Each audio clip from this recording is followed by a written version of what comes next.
Por apagar o silenciar sus teléfonos celulares. En nombre de la Facultad de Ciencias Jurídicas y Sociales de la Universidad Austral de Chile, les damos una cordial bienvenida a este seminario denominado La Justicia Ambiental en el Derecho Chileno Actual, análisis a 3 años de su puesta en práctica, actividad que ha sido coorganizada con la Pontificia Universidad Católica de Valparaíso y la Universidad de Valparaíso. Para dar inicio a esta jornada, dejamos con ustedes a nuestro decano, doctor Andrés Bordalí Salamanca.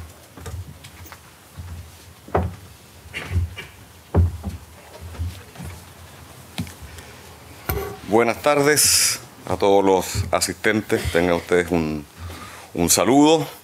Quiero agradecer a todos nuestros expositores, que son varios en este seminario. Agradecer que se hayan tomado el tiempo de venir a Valdivia. No está fácil la llegada a Valdivia, el acceso tanto por temas de aviones como por carretera, pero veo que la mayoría han llegado y estamos muy contentos de que haya sido posible.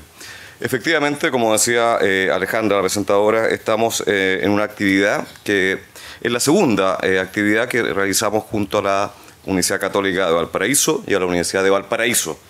Es una actividad que, como ustedes pueden ver, es eminentemente regional o regionalista, universidades todas de regiones, sin perjuicio que los expositores sean de regiones y también de Santiago. La actividad pasada que realizamos en Valparaíso fue muy exitosa y se editó un libro. Todo esto gracias al esfuerzo del profesor Juan Carlos Ferrada, en su momento del profesor Bermúdez, Jorge Bermúdez, y también hoy día está Osvaldo Urrutia, ya que el profesor Bermúdez se nos fue a la Contraloría.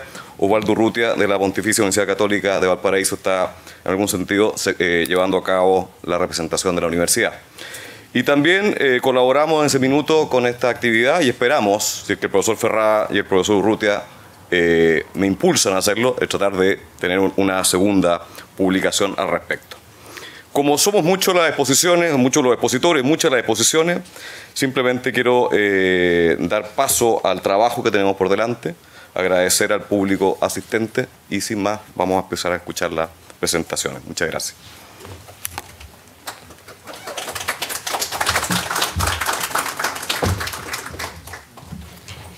Bien, entonces invitamos al primer panel, que en esta oportunidad está compuesto por el profesor Osvaldo Urrutia, por el profesor Sebastián Riestra, por el profesor Andrés Bordalí y por el profesor Ricardo Vázquez. Mover este primer panel el director del Instituto Público de nuestra facultad, doctor José Ángel Fernández. Por favor.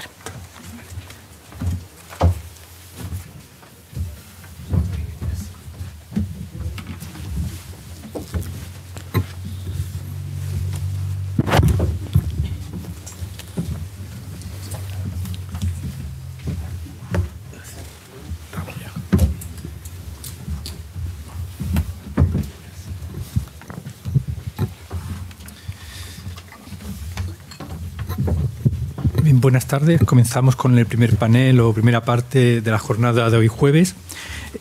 El primer ponente es el profesor Osvaldo Urrutia Silva, profesor de la Pontificia Universidad Católica de Valparaíso, que nos hablará sobre los instrumentos para el acceso a la justicia ambiental. ¿Qué rol queremos para los tribunales ambientales? Profesor Urrutia. ¿Y usted? Bien. Les recuerdo a los panelistas que tienen aproximadamente 20 minutos de exposición y terminado la exposición de todos estos, abriremos un turno de palabra. Desde acá, sentado, poner el... Ya. ¿Y el teclado?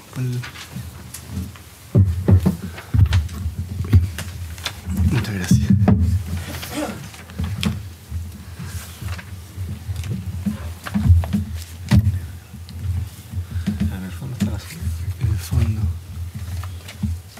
Perfecto.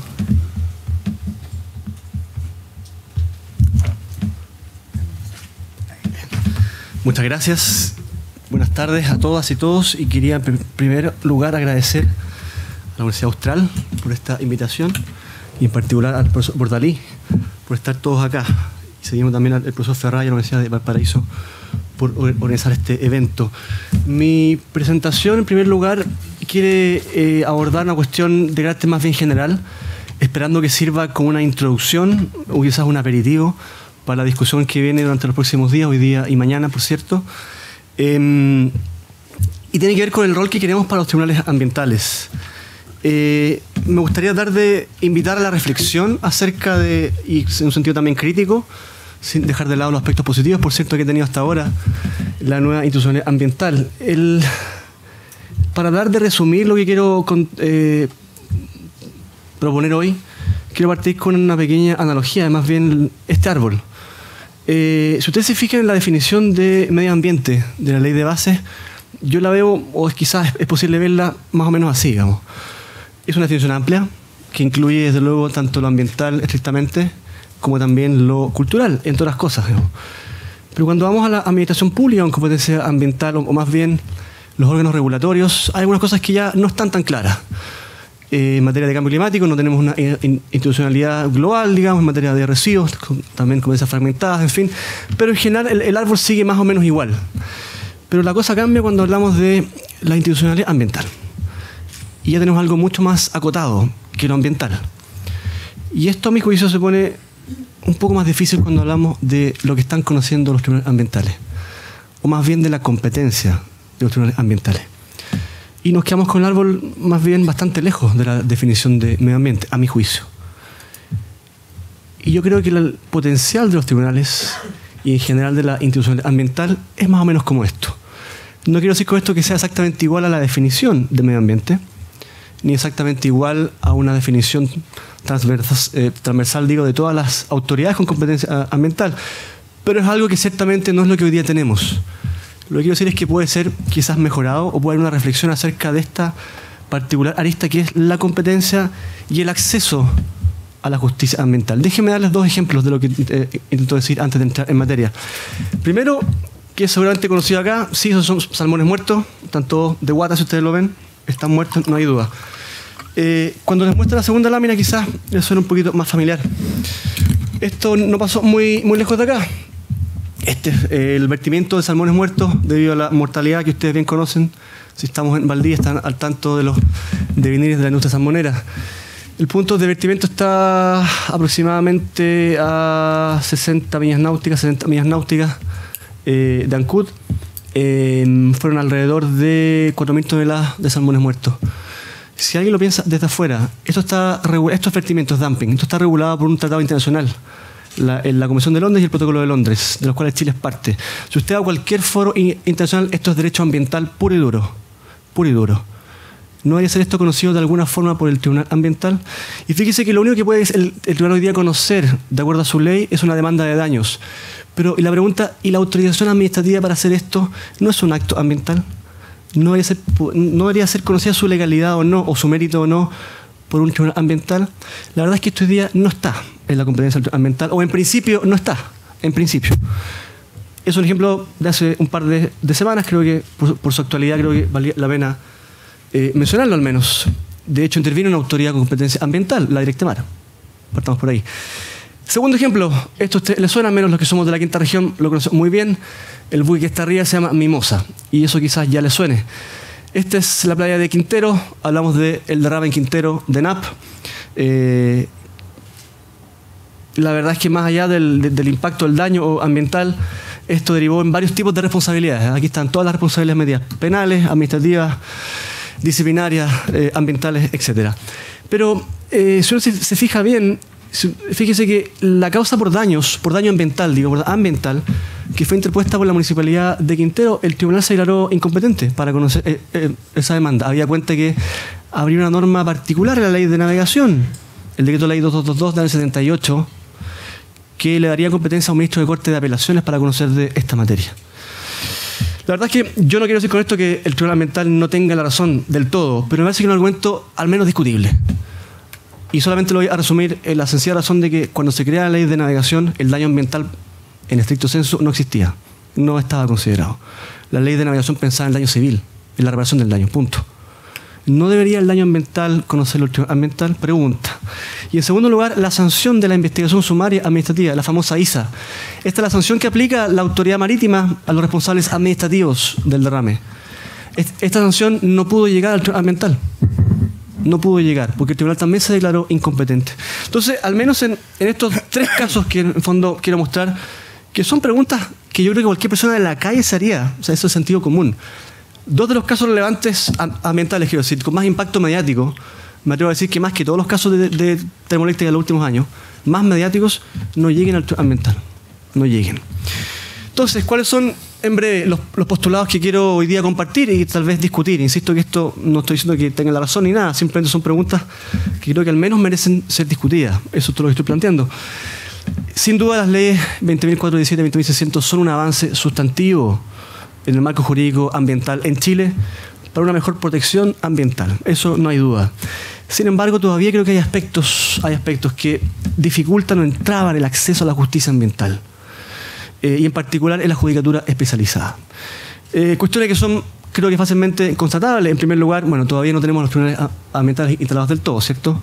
Sabemos que lo que ocurre en Antofagasta ha tomado años, todavía no está resuelto. Hay también múltiples aspectos, y este es el punto que quizás quiero abordar con más calma a continuación, que no están definidos en las competencias de los tribunales ambientales. Y tienen que ver, por ejemplo, con los 2 casos que les acabo de mencionar. Las facultades de la superintendencia me parece que están especialmente limitadas. Si usted lee la ley de bases de la LOSMA, ¿no? Es una superintendencia con facultades sancionatorias reales, pero que tiene un eventual campo de acción que es extremadamente amplio y sin embargo es una de las superintendencias con menos presupuesto en Chile, más bajo. Entonces le damos una excesiva carga de trabajo con poco presupuesto, con poco personal. Todavía en regiones, de hecho, la SMA prácticamente no existe. Esto se inventa el camino a una fiscalización defectuosa, porque va a ser limitada. Y eso creo que aún persiste. Eso tiene que ver con la competencia y con el acceso a la justicia ambiental, como me voy a referir a unos minutos. Y bueno, sin duda que el tema de que todavía no tengamos las áreas protegidas con un régimen, porque todavía no se ha creado el servicio de biodiversidad, es un aspecto que también está vinculado con el acceso a la justicia ambiental por alguna parte, pero que no es lo esencial. Pero aquí está el punto que a mi juicio es el esencial. A mi juicio, y es que la ley 20.600, y esto no es ningún misterio, y ha sido criticada por esto, o también defendida, sigue una estructura que en general restringe el acceso a la judicatura ambiental a terceros extraños al acto administrativo relevante. Donde se aprecia con más fuerza esto, sin duda, en el sistema de evaluación de impacto ambiental. A mi juicio, y esto me quiero hacer cargo, cuando uno lee simplemente los artículos 17, números 4 y 5, por ejemplo, aquí hay un error importante, un error que es de nuevo político, por favor. Aquí yo no estoy hablando que hay un error jurídico, un error político. El error fue el político en cerrarle la puerta a los terceros ajenos a los proyectos ambientales a que puedan impugnar directamente. Y eso hoy día estamos viendo que hay un fallo en la estructura, hay una falla estructural, creo, en el sistema, que tenía que ser solucionada de alguna forma. Y estamos viendo hoy día fallos, estamos viendo actividad administrativa y jurisdiccional que intenta de alguna forma acomodar esto que no pudo ser acomodado en la ley de buena manera. Entonces, ¿qué es lo que estoy tratando de postular después de esta larga introducción que creo que era necesaria?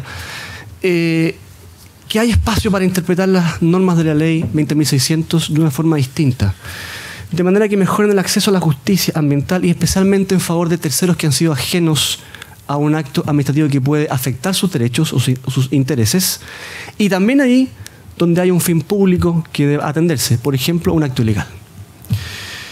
Quería citar esta frase, es parte de un discurso. Si usted la lee, no la voy a leer, pero léala rápidamente si puede, o al menos la parte en negrita. Y esto uno podría pensar que es una frase que viene de alguien ajeno al sistema. En el fondo está reconociendo que la competencia del Tribunal Ambiental es acotada. Tal como está estructurado hoy día, ¿cierto? Tiene una competencia acotada, dice ahí. El camino, por consiguiente, destaco, es avanzar hacia una ampliación gradual de la competencia de manera de no frustrar el espíritu que tiene el Tribunal Ambiental. Esta frase es del ministro Asenjo de la Cuenta Pública Ambiental, hace un par de meses, en marzo de este año. Bueno, y yo, humildemente, tomando esta frase del ministro Asenjo, de la cual no puedo sino estar de acuerdo, pero lamentablemente en la práctica del tribunal esto no es tan así, y esto no ha ocurrido en la práctica del tribunal, hay que decirlo, me he propuesto tratar de ayudar al ministro Asenjo a ver dónde puede haber espacio para una reinterpretación, tal vez, insisto, todo dentro del marco de la ley. Eso quiero ser bien claro. Estamos dentro del marco de la ley, no estamos proponiendo ni reformas legales, ni una interpretación refundacional, por favor. Todo esto está dentro del marco de la ley. A mi juicio, claramente la disposición más importante para esta finalidad es el artículo 17, número 8 de la ley. Y es donde yo creo que todavía no ha sido abordado en toda la extensión que merece. Tal vez sí en la primera parte, pero no en la segunda. Luego quiero dividir este punto en dos partes. La primera, aquella parte del artículo que dice reclamación en contra de la resolución que resuelva un procedimiento administrativo de invalidación de un acto administrativo de carácter ambiental. Por acto administrativo de carácter ambiental es lo que está en la letra B, ¿cierto? Una decisión formal que emita cualquiera de los organismos de la administración con competencia ambiental y corresponda, destaco, porque esta para mí es la palabra clave que aún todavía no ha sido suficientemente abordada, una de ellas, un instrumento de gestión ambiental o que se encuentre directamente asociado a este. Aquí está quizás la primera parte de aquella finalidad que estoy intentando proponer de interpretar o reinterpretar la ley de los tribunales ambientales para la finalidad que he planteado en un comienzo. Vamos por partes. La primera, la posición de medida conservadora y tradicional hasta ahora se puede apreciar en varios fallos, pero quiero simplemente citar dos.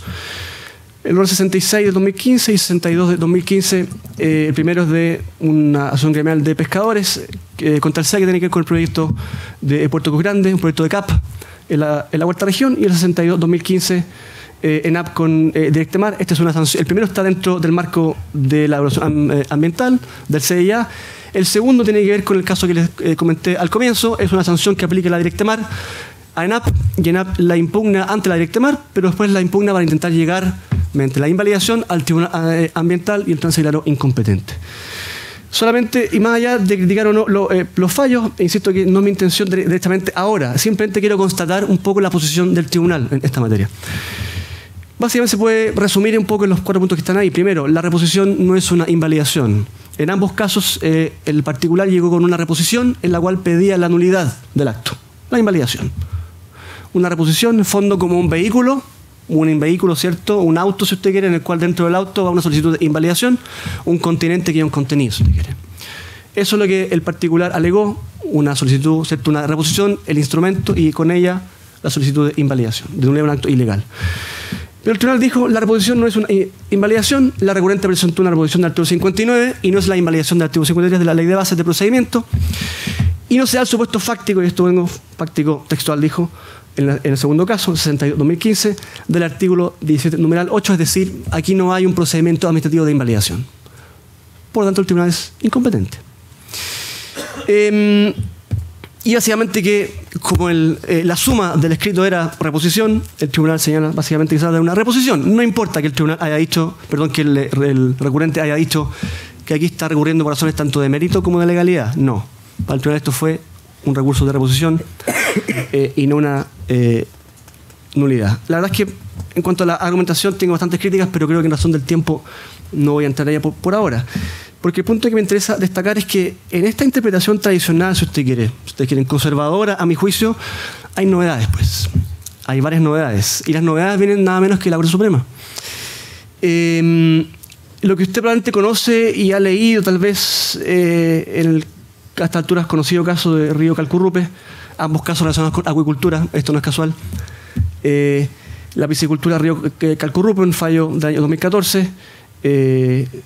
El voto, la prevención más bien, no es un voto en la prevención del ministro Pierri, exministro Pierri, hoy día se convierte, a partir de un fallo de fecha 12 de mayo, en la resolución de la Corte. Y básicamente, ¿qué es lo que señala el entonces voto, la entonces prevención del ministro Pierri y hoy día el fallo en fondo? La mayoría de la sala tiene que ver con lo que se llama, o que el ministro Pierri denomina en su doctrina, ¿cierto?, la de la invalidación impropia, citando entre otros principalmente al profesor Luis Cordero.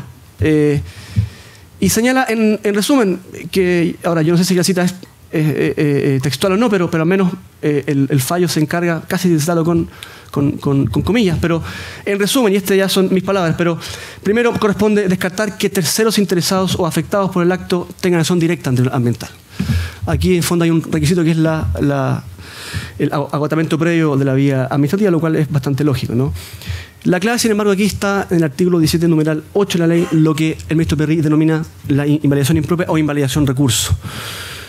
Y aquí él hace la distinción entre la invalidación propia de la ley de bases de procedimiento, artículo 53, y esta invalidación impropia del 17, numeral 8.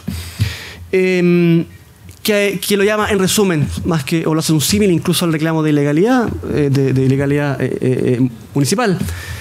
Es un reclamo de ilegalidad ambiental con agotamiento previo de la vía administrativa, es decir, una solicitud de invalidación en sede ambiental, ¿cierto? Un acto ambiental respecto a la cual se puede recurrir ante el tribunal ambiental.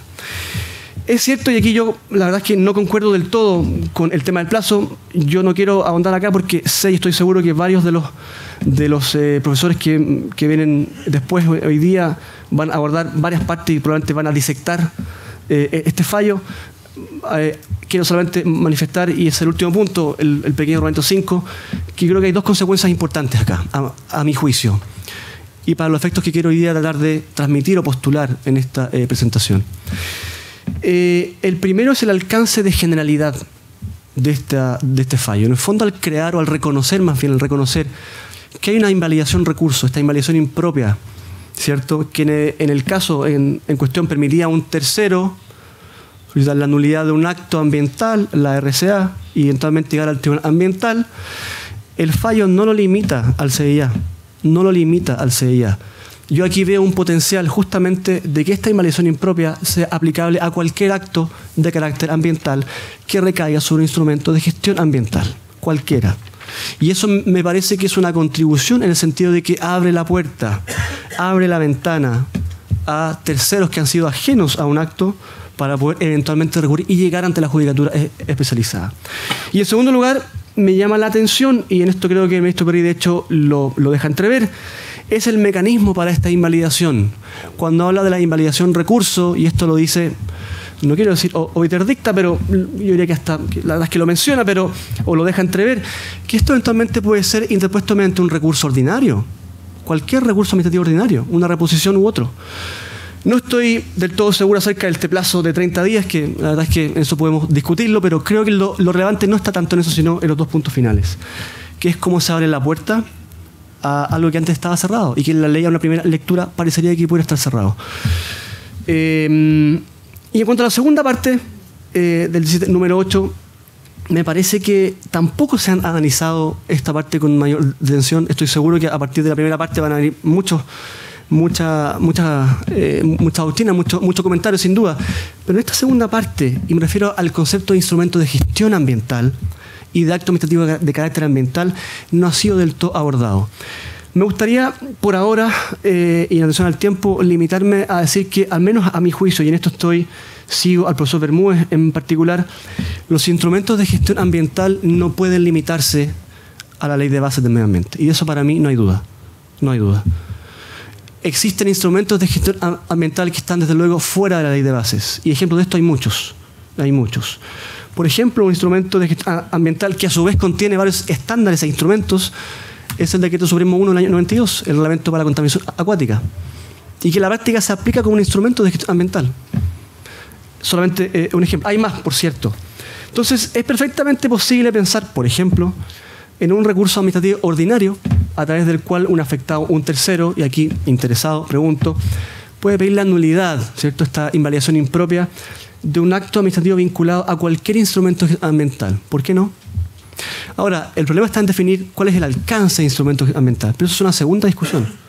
Pero a mi juicio no es posible prohibirlo en principio, y más aún después de este fallo. Muy brevemente, en 2 láminas, porque se me está agotando el tiempo, creo. ¿Voy bien o no, señor moderador? ¿Sí? Le quedan 5 minutos. Vamos bien, entonces.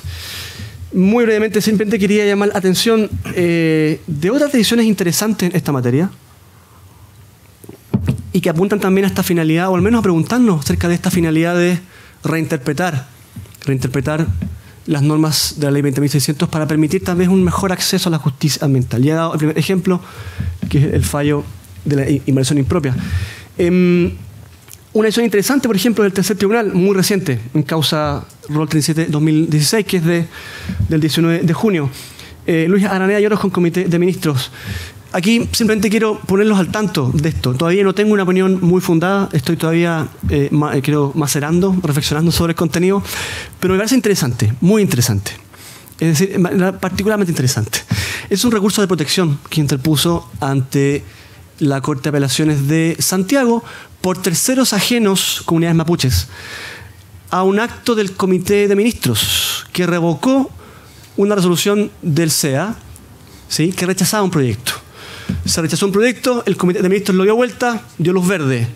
Terceros impugnan por un recurso de protección. Y ese recurso, obviamente, la Corte de Apelaciones de Santiago se reveló incompetente, pero curiosamente envía un oficio a la Corte de Apelaciones de Temuco, que también se declara incompetente, que a su vez se comunica con el Tribunal Ambiental de Valdivia, de acá. Y el tribunal lo acepta. Y hoy día se está tramitando, en el fondo, ahí podemos discutir, desde luego hay gente mucho más capacitada que yo, desde Valdivia, para contarnos más detalles sobre este caso. Dice el fallo: pretensiones relacionadas con asuntos de competencia exclusiva ambientales, de acuerdo al artículo 17, numeral 6 de la ley 20.600. Y en base a ello es que el tribunal va a conocer de este asunto. Cuidado, el tribunal no se quedó solamente en esto, fue bastante más audaz. Con fecha 27 de junio, perdón, sí, eso es de junio. El primero es mayo, perdón, también, y el segundo es mayo. Perdón, hay un error en la fecha. Ambos son mayo. Declaró una medida cautelar en la cual suspendía los efectos de la resolución del Comité de Ministros. Bastante audaz. Y nos llama la atención finalmente de dos asuntos, para ir terminando y cerrando, de dos asuntos que a mi juicio no deberían pasar inadvertidos en esta finalidad que quiero plantear de reinterpretar para llegar a una finalidad de acceso a la justicia ambiental. El primero es acerca de la competencia de la superintendencia, porque en definitiva determina también la competencia del Tribunal Ambiental. Y aquí me parece que al menos hay que decirlo, hay que al menos mencionarlo. Existe el riesgo de que, atendidas las capacidades de la superintendencia y los recursos que son limitados y el alto número de actos que debe fiscalizar, uno podría pensar que aquella regulación sectorial que ha sido incluida en una RCA, una resolución de declaración ambiental, no debería ser fiscalizada por la superintendencia. Eso para mí sería un grave error. Y legalmente hablando creo que no hay ningún fundamento para ello. La SMA tiene toda la facultad, tanto el legal como el deber, incluso, de fiscalizar el texto íntegro de toda RCA, no importa que ella incluya regulación sectorial o no. Eso es una cuestión de principio, porque eso desde luego además influye por cierto, en la competencia del tribunal. Y finalmente, el alcance del concepto de interesado. En esto también hay un fallo reciente que debo agradecer al profesor Guilof, Matías Macá, debo reconocer en el auto, cuando veníamos para acá, un fallo del segundo tribunal que me pareció muy bueno, respecto de más sencillo sé, pero el nombre del complejo inmobiliario se me olvida. Costa Laguna, algún nombre muy lindo, en fin, Costa Laguna, me decía. Gracias. Y habla justamente acerca del concepto de interesado para permitir que un tercero, que no había estado ni siquiera en el periodo de observación, no, estamos hablando de una día, y un tercero ajeno puede finalmente pedir la invalidación, que fue en principio rechazada por el SEA, y sin embargo el tribunal segundo dice, no, cuidado, aquí el reclamo era admisible y hoy día debe ser conocido. Me parece que en el alcance del concepto de interesado es un muy buen fallo. Y eso también quiero recalcarlo porque al menos es un fallo que creo que permite una buena reflexión, un punto de partida. Porque la figura del amicus curiae, no es suficiente para esto. Y eso también quiero ser bien claro. Hay un estándar por ahí en Pascua Lama, en el Consejo 58, respecto de una ONG que también creo que se puede también traer a colación. Y para terminar, la última lámina, y agradezco su indulgencia con el tiempo y vuestra paciencia. En resumen, creo que los tribunales ambientales todavía no han aplicado en plenitud sus competencias. Falta para ello. En segundo lugar, me parece, esta es quizá una cuestión que ronda en lo político más que jurídico, pero creo que me parece pertinente hacerla. El rol de los tribunales ambientales no debe ser solamente estar limitado a ser un contrapeso de la superintendencia. Un tribunal es mucho más que ello, es más amplia, está también por la finalidad de dar acceso a la justicia ambiental y garantizar un derecho constitucional, que es muy bien conocido por todos acá. Y finalmente, y eso es el resumen, que hay herramientas, creo, legales y de interpretación que nos permitirían ampliar lo que hasta ahora hemos conocido como competencia de los tribunales ambientales, que son los casos que les he transmitido. Y en fin, la competencia del tribunal podría verse como este árbol, ¿no? De varios colores y formas y con diferentes frutos, pues. Muchas gracias.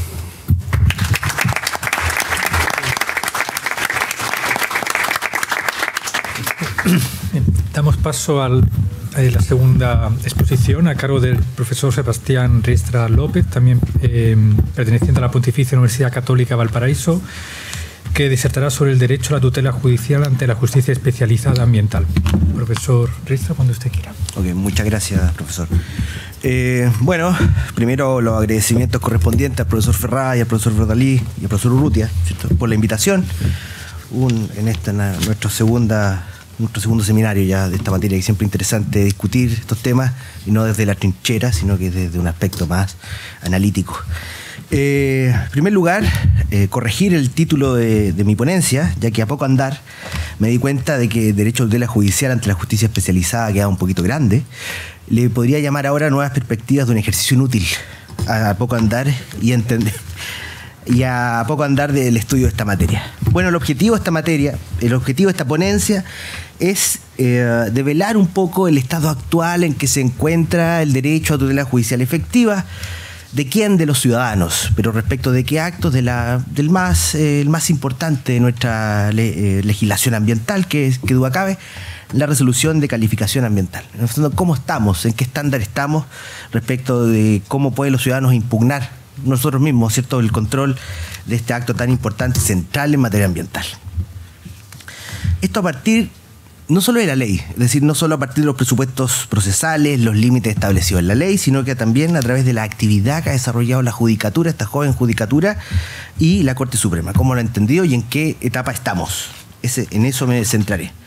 En primer lugar, tutela judicial efectiva en materia ambiental. Surge la primera duda si hay una cuestión distinta a lo que entendemos allá en procesal orgánico, ¿no? Y al parecer, los mismos profesores de Derecho Ambiental, sin querer decirlo, dicen que es lo mismo. Es decir, necesitamos acciones judiciales simples, asequibles, de breve tramitación y un adecuado sistema de cumplimiento de lo resuelto.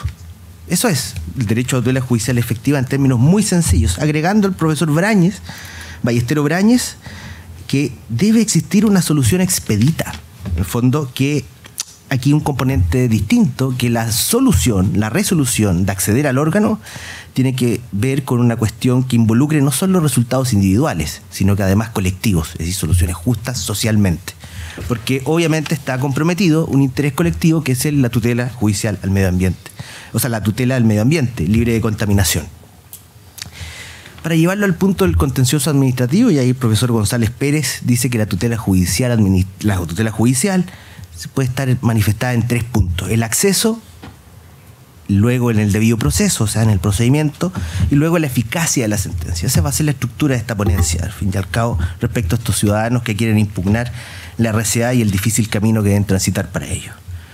Bueno, en primer lugar, podríamos partir de la acción que tienen los ciudadanos a recurrir, pero la verdad es que debemos ir al génesis del procedimiento de evaluación ambiental. Ahí se encontrará en el fondo el primer requisito, la primera etapa que deben sortear los ciudadanos si quieren impugnar este acto que todavía no ha nacido. ¿Qué etapa es esta? La etapa del procedimiento en fondo de participación ciudadana, también llamado PAC. Aquí deben los ciudadanos recurrir, pero tiene una serie de características. Ya podríamos definir que se apartan bastante en el fondo de nuestro sistema de reclamación administrativa. Es decir, aquí la ley nos exige un pre-agotamiento de la vía administrativa. Es decir, tenemos que ir a un procedimiento administrativo incluso antes del nacimiento del acto mismo. No sabemos si van a hacer o no, pero debemos ir presuntivamente para poder participar en la acción, para poder ejercer la acción. Y segundo, brevemente, yo sé que esto lo conocen, pero es importante recalcarlo, el proceso no es obligatorio, es solo obligatorio en una variante que es bastante menor en tamaño, que es los estudios de impacto ambiental. Para las vías se da de manera excepcional, además, con varias particularidades que me gustaría hacer referencia ahora, porque en el fondo señalan lo complejo que es llegar al tribunal. Primero, desde que está publicado en el Diario Oficial, tengo 10 días para solicitar esta apertura ante el director regional o el director ejecutivo del CEA, si es que corresponde, para solicitar la apertura de este proceso.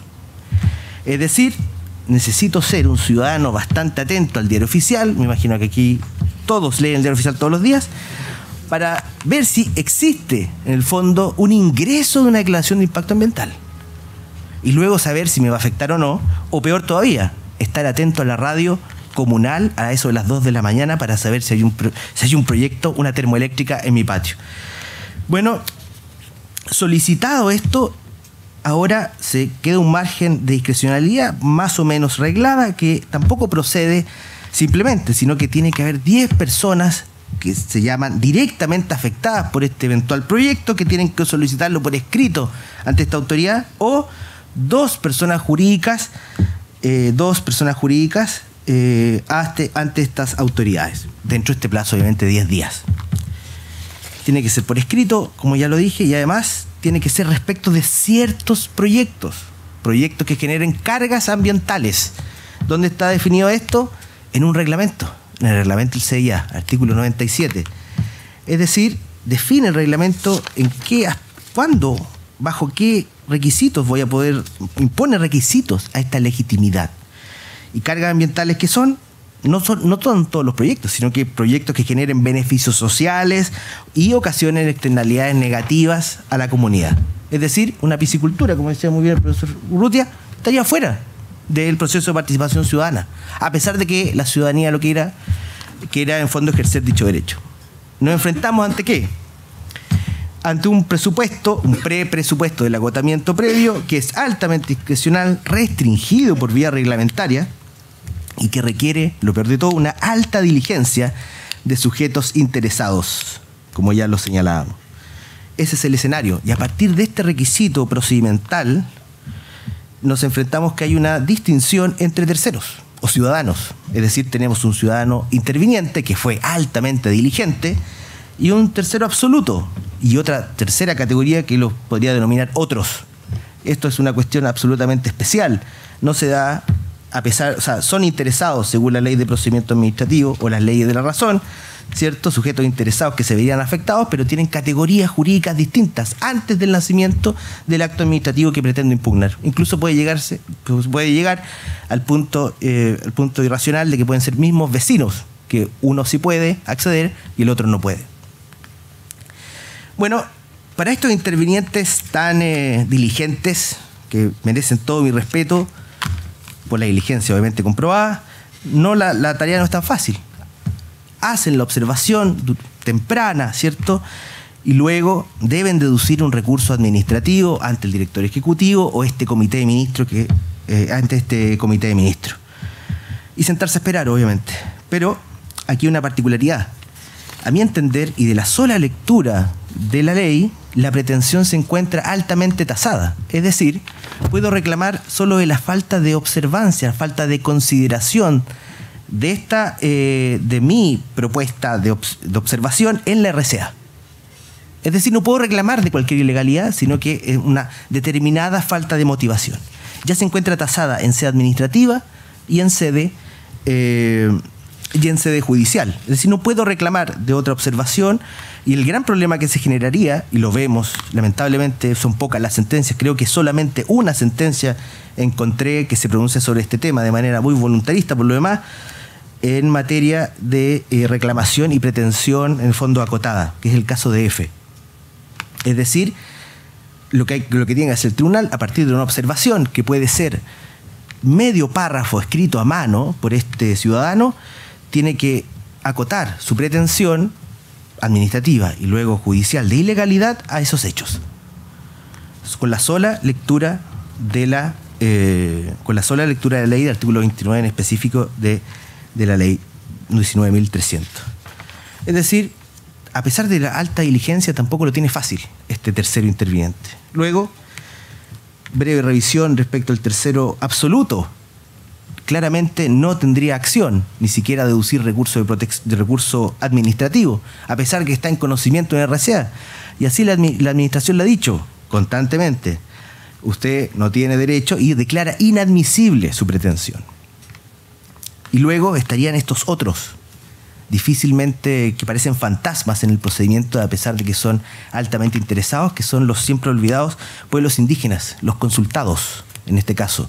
No participaron en una PAC, sino que participaron en otro proceso de participación ciudadana, pero que no les otorga una acción o vía de reclamo. Ante este escenario tan funesto para la ciudadanía, es que se empiezan a buscar algunas alternativas, como hemos visto del 2013 en adelante. Obviamente la primera alternativa de los abogados es ir al recurso de protección. Y desde el 2013, ante la poca confianza que tienen en estos instrumentos jurídicos alambicados, que en el fondo que no les otorga legitimidad activa para recurrir, van al recurso de protección, aquella figura en el fondo es formalizada, rápida, ¿cierto?, expresamente compatible con otras acciones, pero esta tendencia, si lo anotamos desde el 2013 hasta el 2015, hemos encontrado alrededor de 45 reclamos, recursos de protección en contra de RCA en todo Chile, cuestión que no se condice con las acciones de impugnación en sede de tribunales ambientales, que ni cerca llegan a esa cifra. Entonces aquí la Corte, a pesar de que una sí tuvo éxito, y eso alienta a los otros obviamente a seguir deduciendo recursos de protección, lo cierto es que la Corte se ha declarado incompetente de conocer estas materias porque precisamente existen tribunales ambientales. ¿Bajo qué pretexto? Incluso les muestra el camino. Ya en el 2003 le dice, a pesar de que usted, tercero absoluto, no participó, no tiene acción, le recomiendo expresamente ir por el artículo 17, número 8. Es decir, vaya a invalidar el acto a sede administrativa y luego vaya al tribunal. Ya el 2013, esa tercera sala señalaba que esa era la vía para impugnar este RCA porque sabía que no había acción. La mitad de las personas se quedaban en el fondo fuera, o quizás todos se quedaban fuera de la impugnación de este acto administrativo. Y esto en el fondo nos llevó a lo que estamos, en el fondo hoy día vamos a conversar largamente de esto, que es la invalidación impropia. Pero me permito hacer un punto aparte, que a mi entender, y revisando una serie de sentencias en esta materia, esto parte mucho antes, no en el 2014. Parte en una sentencia que es bastante interesante del del ministro Aránguiz, la 26558 del 2014, por vía de casación, ante un escenario mucho peor del que enfrentamos hoy día, cuando se le otorgaba solo acción a los titulares. Aquí, una asociación de canalistas va en contra de la RCA y se admite en vía de casación la posibilidad de recurrir por argumentaciones pro acciones, constitucionales, etc. Un fallo muy interesante. Y a partir de ahí entiendo que surge la prevención del ministro Pierri y luego el fallo de mayoría que incorpora también al ministro Aránguiz. Aquí el fallo, y como ya dijo el profesor Urrutia, genera más, a mi entender, generaría más interrogantes que certezas, y no soy tan en fondo auspicioso, creo que generaría muchas más dudas, porque a partir de esta dicotomía absolutamente artificial entre la invalidación del 53 de la Ley de Base y Procedimiento Administrativo y la invalidación impropia, la verdad que según el profesor Pierri, dice, la única diferencia radica en el plazo y en el tribunal competente. Es decir, todas las características propias de la invalidación se mantienen intactas. Es decir, ahora, para poder recurrir de invalidación vamos a tener que aplicar los mismos límites a los que estamos acostumbrados de la invalidación, que la hacen casi ineficaz, como la confianza legítima y la posibilidad en el fondo de mantención del acto administrativo en beneficio de un tercero, que duda cabe que el titular se está satisfaciendo de ella. La legitimidad activa de la invalidación. ¿Cuál es la autoridad que va a invalidar? Debe ser la misma autoridad que dictó el acto, es decir, las comisiones de evaluación. Y luego la causa de invalidación. Acota la causa de invalidación, que es la ilegalidad, va a acotar en estricto sentido esta posibilidad de reclamo en desmedro de esta otra acción, que sí era la idónea en el fondo, que era una acción de mérito y de legalidad en instancia administrativa. El otro problema que observamos es la compatibilidad de las vías de impugnación con las vías de impugnación ordinaria. Y aquí me permito citar al profesor Cordero, en mención al profesor Cordón Moreno, que señala que la invalidación debería ceder en beneficio de estos instrumentos especiales idóneos ya utilizados, que a pesar de que ya no fueron tramitados o fueron tramitados y rechazados en forma y fondo, no puede reabrirse la discusión tantas veces como quisieran los interesados. Encuentro del todo lógico en el fondo respecto a la estabilidad que debe tener cualquier acto administrativo, no solo para el titular, sino que para los mismos ciudadanos o terceros interesados. Esto resulta forzoso crear tantas vías posibles para meter gente que en el fondo no estuvo nunca prevista por el legislador en esta materia. Y creo que sí sería relevante en el fondo un cambio en el fondo legal en esta materia, en vez de someternos a la configuración de la sala. Eso es muy complejo, ¿no? Al final, este fallo sale de una sala de verano y viene precedentemente luego de un voto de prevención. Y más, agreguemos un tono más dramático, el profesor Pierri ya se fue de la sala además. Voy a empezar a discutir con los otros ministros, que ya 2 estuvieron en contra, ¿no? Bastante complejo, digo, del punto de vista ciudadano y no teórico. Me encantaría verlo desde el punto de vista teórico, pero del punto de vista ciudadano, quien ejerce la acción, me imagino que está profundamente confundido. ¿Qué acción va a deducir el día de mañana y dónde va a ir? Y así le pasó a la R66, ¿cierto, profesor Urrutia? Que ya lo había señalado respecto de asociación gremial de trabajadores contra este proyecto portuario gigante, ¿no? Proyecto Cruz Grande, que fue rechazada jurisdiccionalmente. Inadmisible por el propio tribunal, ante argumentos bastante malos. Peores son los de la Corte de Apelaciones de Santiago, que no se demoró ni un párrafo, no se tomó ni siquiera la molestia ni un párrafo. Y actualmente hoy en casación, en la Corte Suprema. Y está en acuerdo del profesor Pierri. Claro.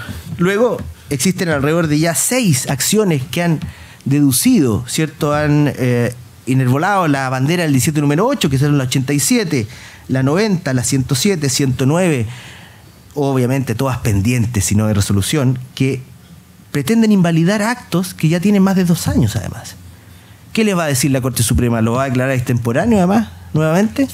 La vía, al parecer, el tema es un poco más oscuro, venidero, respecto a la certeza de la acción que debe tener, más que alegrarnos en el fondo de tener una nueva acción en nuestro catálogo de ilegalidad. En la segunda fase, ya un poco, ¿no?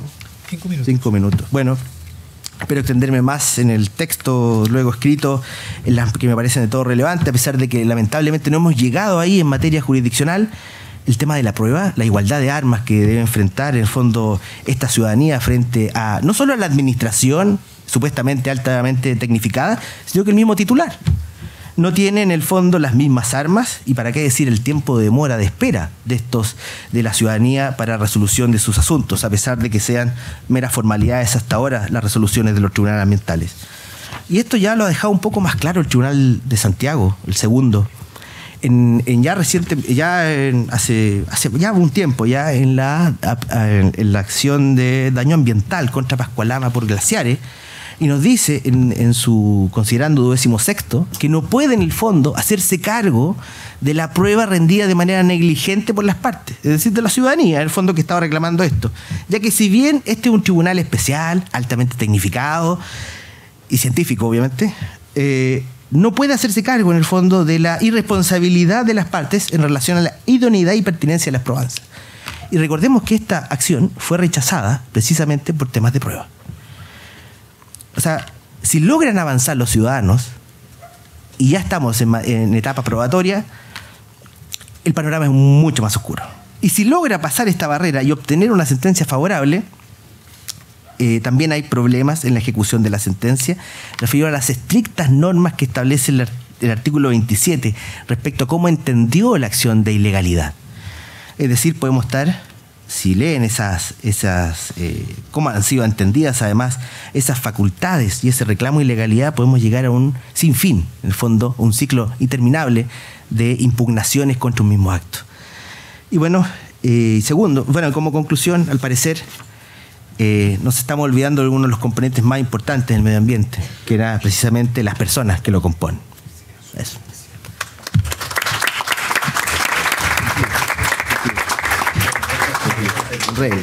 Sí, muy bien, gracias, profesor Resta, por atenderse al tiempo estipulado. Pasamos a la siguiente exposición por el profesor Andrés Bordalí Salamanca, que es nuestro actual decano de la facultad y profesor de Derecho. Andrés, cuando quieras. Muchas gracias, moderador, profesor Fernández. Para el público que no es jurista, los no abogados que están en la sala, tengo que aclarar que ya se han dado cuenta. Tenemos que hablar en primer lugar, de llevar todos los temas ambientales a nuestra disciplina, al derecho, lo cual ya hay una limitación en el lenguaje. Y en segundo lugar, vamos a hablar, seguramente ya comenzamos a hablar de esto, y seguiremos hablando de ciertas ramas del derecho, que son básicamente el derecho administrativo y el derecho procesal, diría yo, es lo que vamos a hablar, creo, todos los ponentes en estos días. Algo de derecho civil, me imagino que aparecerá también con los temas de responsabilidad. Pero lo que estoy diciendo es que estamos tratando de llevar los temas ambientales al derecho y a algunos aspectos específicos del derecho administrativo, fundamentalmente, derecho procesal, derecho civil. Y yo me voy a hacer cargo de un aspecto central del acceso a la justicia. El acceso a la justicia puede sonar un concepto más sociológico, más entendible por cualquier ciudadano, pero cuando lo llevamos al derecho hay que tecnificarlo. Y yo lo estoy tecnificando con el concepto de legitimación, que es un concepto todavía no muy asentado por la doctrina chilena, desde luego por la doctrina procesal. No hay mucho acuerdo en qué significa estar legitimado para, tanto activamente para demandar o legitimado pasivamente para ser demandado. Y lo resumo diciendo que hay dos grandes posturas en el derecho nacional. En primer lugar, yo diría que hay una postura que es la mayoritaria, tanto por la doctrina como por la jurisprudencia, que entiende que la legitimación es un tema de fondo, es decir, la legitimación apunta a quién es el titular de un derecho o interés, o bien quién es el obligado o quién es el responsable. Y como es un tema de fondo, generalmente nuestra jurisprudencia analiza el tema de la legitimación en la sentencia definitiva. Eso diría yo que es más o menos la posición mayoritaria que tiene nuestra doctrina y jurisprudencia. Para otros, en los cuales me encuentro, y creo que somos minoría en el país, entendemos que la legitimación es un tema procesal. Es decir, la legitimación se debería abordar al comienzo del proceso, no al final. Es un tema que apunta a quién puede demandar o quién puede pedir la actuación del derecho en un caso concreto, o bien contra quién se puede pedir la actuación del derecho en un caso concreto. Pero eso, como es un tema procesal, debe resolverse idealmente al comienzo del proceso, en una etapa casi de inadmisión. Y en esto hay problemas porque nuestra legislación muchas veces no habla del tema de la legitimación y por lo tanto hace que los jueces y los abogados discutan esto como cuestión de fondo, pero en algunos casos se trata como cuestión procesal y se analiza del modo que yo pretendo que debe hacerse, que es al comienzo del proceso luego de presentada la demanda. Si ustedes ven, por ejemplo, la ley de consumidores, en los procesos colectivos hay una etapa claramente ahí procesal para discutir la legitimación activa. Por ejemplo, si se presenta una demanda en materia de consumo por menos de 50 personas, el tribunal que conoce de las demandas colectivas de consumo podría inmediatamente declarar inadmisible esa demanda porque falta legitimación. Lo mismo hay en la ley orgánica del Tribunal Constitucional, en que se puede perfectamente declarar inadmisible un requerimiento de inaplicabilidad cuando no se presenta por los legitimados activos. Por lo tanto, el tema de la legitimación no está correctamente abordado en nuestro país. Hay distinción tanto en la doctrina como en la jurisprudencia y hay distinto tratamiento también en la legislación. ¿Qué entiendo yo por legitimación? ¿O quiénes están legitimados activamente? Tan simple como señalar que quien afirme ser titular de un derecho o un interés, o respecto de quien se afirme ser el obligado o el responsable. En la palabra afirmar está la clave, no ser titular. Ser titular de un derecho lo vamos a ver con la sentencia definitiva. Es una cuestión totalmente sustantiva. Ahora, en el tema de la legitimación activa yo creo que no cabe duda que debería ser tratado procesalmente, pero tengo mis dudas con la legitimación pasiva. Yo creo que el afirmado obligado o responsable sería muy fácil contestar la demanda, mire, yo no soy el obligado o responsable, y el tribunal decir, hasta acá no llegamos. No, pareciera ser que cuando se trata de legitimación pasiva, pareciera ser que lo razonable es discutirlo en la sentencia de fondo. Pero yo estoy entendiendo por legitimación un presupuesto procesal, es decir, estamos entendiendo un presupuesto procesal en el sentido de que si existe este presupuesto, obliga a un tribunal de justicia a tramitar el proceso y llegar hasta la sentencia sobre el fondo. Ahora, el tema de la legitimación en derecho procesal, aparte de esta división que hay y dudas que hay en su tratamiento en nuestra legislación y en nuestra doctrina y jurisprudencia, claramente alguna doctrina señala que es un tema de especial complejidad, porque si bien puede tener una cuestión o una naturaleza procesal, claramente se vincula con la titularidad de derechos e intereses. Por lo tanto, algunos insisten que es una cuestión procesal, pero con clara proyección sustantiva. Y tiene también vinculación clara, aparte de la idea de vinculación con los derechos e intereses, con un tema de economía procesal. Ahora, analizando la jurisprudencia de los tribunales ambientales, ¿cómo ha resuelto esto? En general, tanto la jurisprudencia del segundo tribunal como el tercer tribunal ambiental lo están resolviendo como cuestión, no diría siempre de fondo, pero sí en la sentencia definitiva.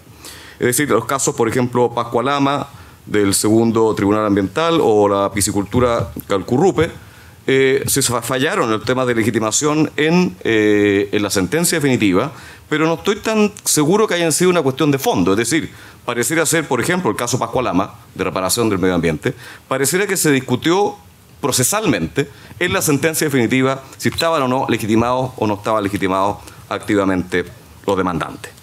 Pero, ¿cuál es la propuesta que creo que deberíamos hacer? En algunas materias, aun cuando no es deficiente la legislación de la ley 20.600, no hay tratamiento al respecto, pero por ejemplo, lo hago como pregunta a esta audiencia: ¿qué pasa si se presentara ante el Tribunal Ambiental una demanda de reparación del medio ambiente por el Servicio de Evaluación Ambiental? Vamos a tener que tramitar todo un proceso durante años para llegar en 2, 3 o 4 años más a la conclusión que el Servicio de Evaluación de Impacto Ambiental no está legitimado activamente para demandar la reparación. Pareciera que es absurdo, ¿no? Claro, pero hoy día no hay normativa que le permita a un tribunal decir: mire, esto usted no está legitimado activamente, acá está legitimado las personas afectadas, el Consejo de Defensa del Estado o las municipalidades. Pero con el ejemplo que estoy dando se manifiesta la vinculación que hay en el tema de la legitimación con el principio de economía procesal. ¿No será más sensato que inmediatamente presentada la demanda por el Servicio de Evaluación Ambiental por reparación del medio ambiente, el tribunal de oficio dijera: momentito, hasta acá nomás llegamos, usted no está legitimado activamente, por lo tanto declaro inadmisible esta demanda y hasta acá llega este proceso? Creo que eso es lo razonable. Y creo que es razonable que en este caso, claro, es un caso un poco extremo el que estoy señalando, pero estos casos extremos sirven, creo, para ilustrar los problemas que estoy señalando.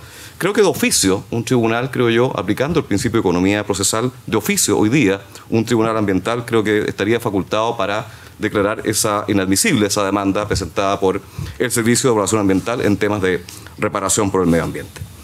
Dicho eso, yo señalaba que es bastante insatisfactorio el tratamiento de la legitimación en la ley 20.600.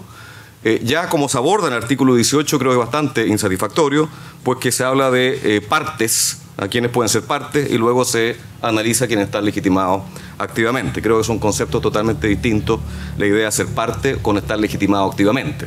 Los temas de ser parte o capacidad para ser parte son temas generales que pueden definirse abstractamente y a priori, y los temas de legitimación hay que verlos con una capacidad mucho más concreta y caso a caso. Entonces creo que ya parte el artículo 18 abordando incorrectamente el tema de la legitimación. Pero en el artículo 18, en los numerales 1 y siguiente, uno puede entender que quienes están legitimados activamente son las personas afectadas en su derecho o interés, el Estado o las municipalidades, y cuando hablo de Estado hablo de Consejo de Defensa del Estado o la Superintendencia de Medio Ambiente, o también hay una pequeña hipótesis también de acción popular. Esas son las tres instancias de legitimación activa: personas afectadas, Estado y municipalidades, y hay una hipótesis de acción popular. Comienzo señalando el tema de las personas afectadas o perjudicadas. Y me hago cargo de lo que señaló en su presentación el profesor Osvaldo Urrutia, porque yo creo que en el diseño de la ley y en las discusiones, diría, preliminares de la ley 20.600 de los tribunales ambientales, claramente había una concepción bien restringida de acceso a los tribunales ambientales. Si uno ve las intervenciones del senador Alamán y otros políticos, claramente había este análisis político de la ley en su comienzo, había una intención de crear los tribunales ambientales solo como contrapeso a los poderes que se le estaban dando, sobre todo a la Superintendencia del Medio Ambiente, a todo el aparato estatal ambiental, pero sobre todo pienso en la Superintendencia. El Tribunal Ambiental, básicamente, o los tribunales ambientales, bueno, en realidad no me traiciona la palabra, era un tribunal ambiental en principio que iba a existir en todo el país. Ese tribunal ambiental en algún sentido tenía que ser un contrapeso a esta administración que se la estaba empoderando para fiscalizar básicamente a las empresas. Entonces uno piensa que el tribunal ambiental básicamente estaba destinado originariamente a las empresas que se verían afectadas por decisiones de la autoridad ambiental. Yo quiero entender que en la discusión parlamentaria hubo un cierto cambio de giro al respecto, y sobre todo creo que por la jurisprudencia que se ha ido consolidando de tanto los tribunales ambientales, pero especialmente de la Corte Suprema, yo creo que ha habido un cambio de perspectiva, y lo que se está haciendo constantemente hoy en día es ampliar la posibilidad de que se acceda a los tribunales ambientales. Ya no son las empresas que estaban siendo en algún sentido fiscalizadas o coartadas por la Superintendencia de Medio Ambiente, sino que hoy día hay una evolución en el sentido de que todas las personas pueden, o casi todas, pueden acceder al tribunal o a los tribunales ambientales. Creo que esa evolución es constatable, sobre todo a nivel jurisprudencial y como lo está tratando el tema la doctrina. Y creo, por ejemplo, doy como casos de ampliación de cómo se está dando este mayor acceso a la justicia ambiental. Por ejemplo, el caso Pascualama, el rol 6-2014. El segundo tribunal ambiental señaló que el directamente afectado de una decisión de la Superintendencia de Medio Ambiente eran los denunciados, el denunciante, pero también los interesados en el procedimiento administrativo. Los interesados en el procedimiento administrativo. Por lo tanto, hayan comparecido al procedimiento administrativo o no hayan comparecido. Entonces, esta sentencia del segundo tribunal ambiental claramente está hablando de que cualquier persona, en el fondo, hoy día, en muchas competencias del tribunal ambiental o de los tribunales, pueden acceder a esta justicia. Si, por ejemplo, analizamos el caso Pascualama, el caso de daño al medio ambiente, el segundo tribunal ambiental señaló que estaban legitimados activamente todas las personas naturales que vivan en el sector cercano a donde se está produciendo el daño, el sitio más o menos el área de influencia, y también señaló, a pesar del voto de mayoría rechaza que una ONG pueda participar, está el voto de minoría del ministro Asenjo, pero se discutió en algún sentido si una ONG en que en sus estatutos tiene la definición de la protección ambiental, esa ONG podría presentar una demanda por daño ambiental. Entonces ya la idea de perjuicio en materia de daño ambiental no es un perjuicio económico, no es un perjuicio patrimonial, sino que también aquellas personas que ven afectados, por ejemplo, el caso Pascualama, que era personas que decían que podrían utilizar esas aguas producto de la afectación de los glaciares, esas personas que tienen una vida en torno a las aguas cercanas a los glaciares, se entiende que estaban legitimados activamente para pedir una demanda por daño al medio ambiente. Por lo tanto, en estos casos que estoy señalando, sobre todo los casos Pascualama, ya sea por daño ambiente o por sanciones aplicadas por la Superintendencia del Medio Ambiente, al menos el segundo tribunal ambiental estaba en una posición de ir ampliando la legitimación activa. En el caso de cuando se impugna un decreto por normas primarias o secundarias de calidad ambiental, también ha habido un avance notorio de la jurisprudencia en torno a quienes pueden demandar. Y esa ampliación ha caminado en dos sentidos.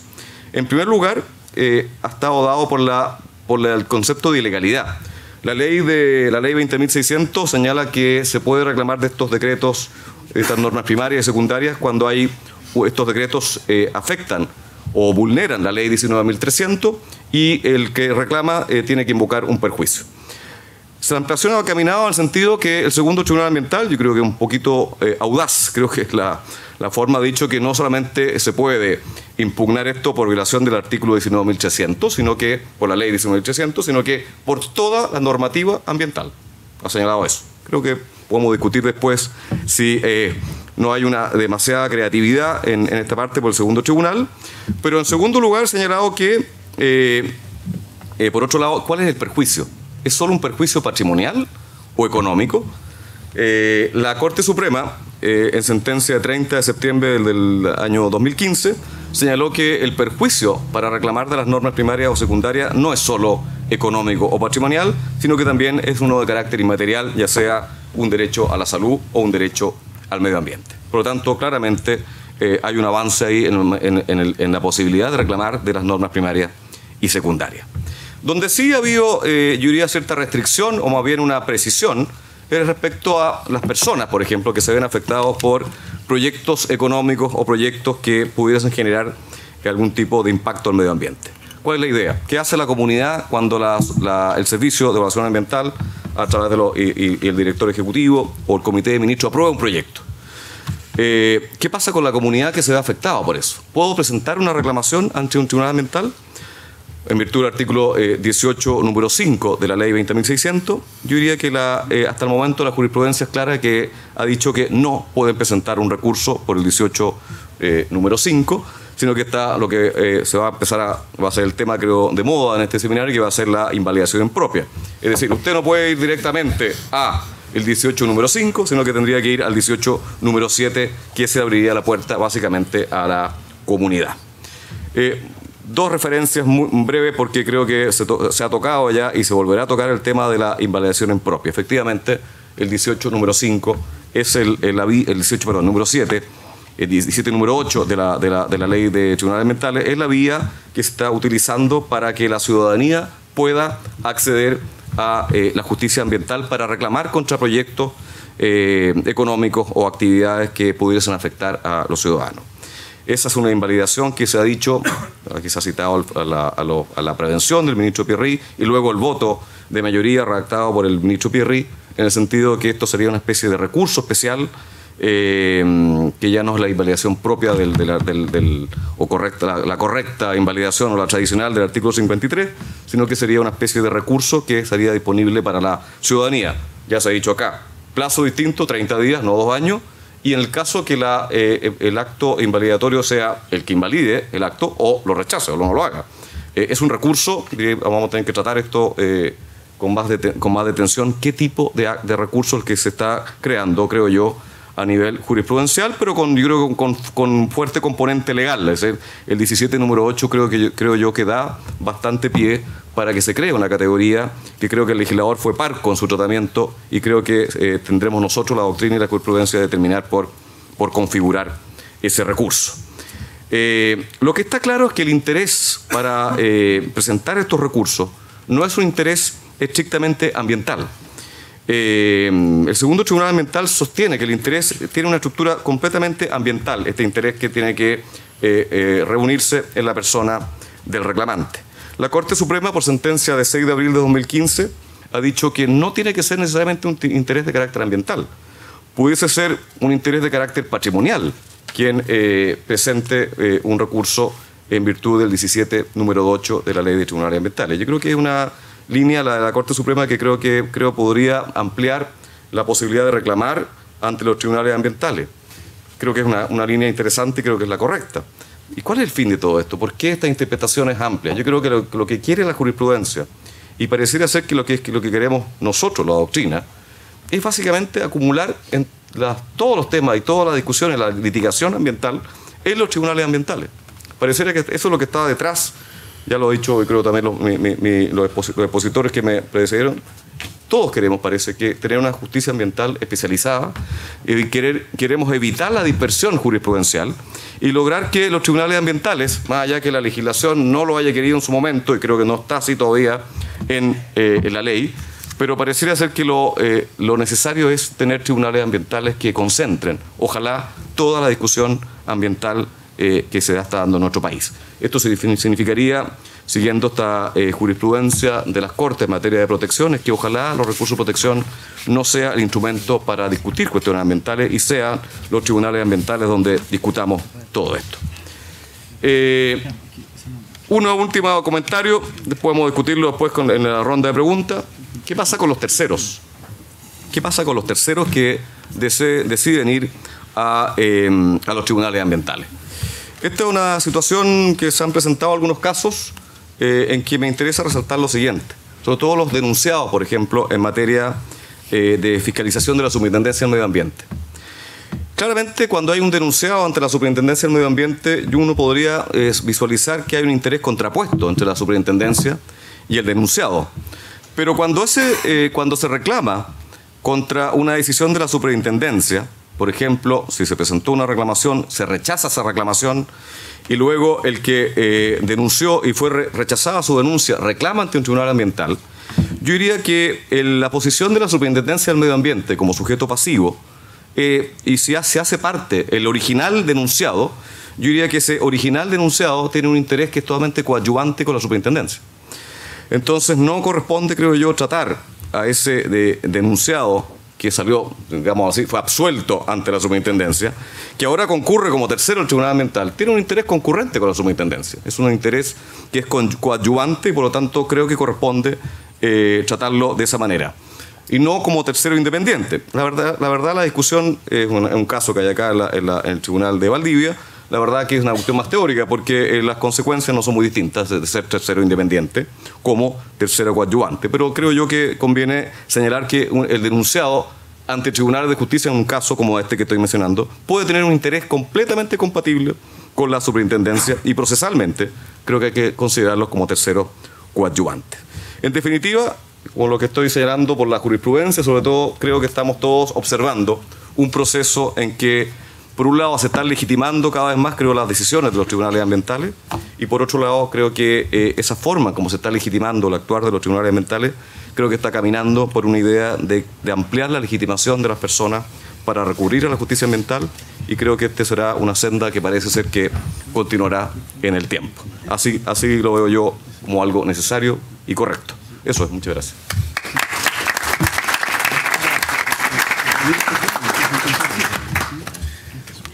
Pasamos a la última exposición de este primer panel, que va a correr a cargo de don Ricardo Vázquez Arancibia, profesor de la Pontificia Universidad Católica de Valparaíso, que nos disertará sobre hablará sobre algunos comentarios sobre la reciente jurisprudencia ambiental en materia de debido proceso.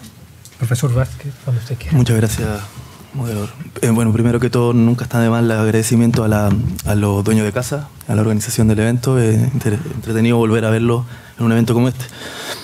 Segundo, también un poco siguiendo la prevención que hizo Sebastián en su prevención, creo que también tengo que aclararla porque habla de algunas consideraciones relacionadas con el debido proceso y en verdad no son algunas, son solamente una.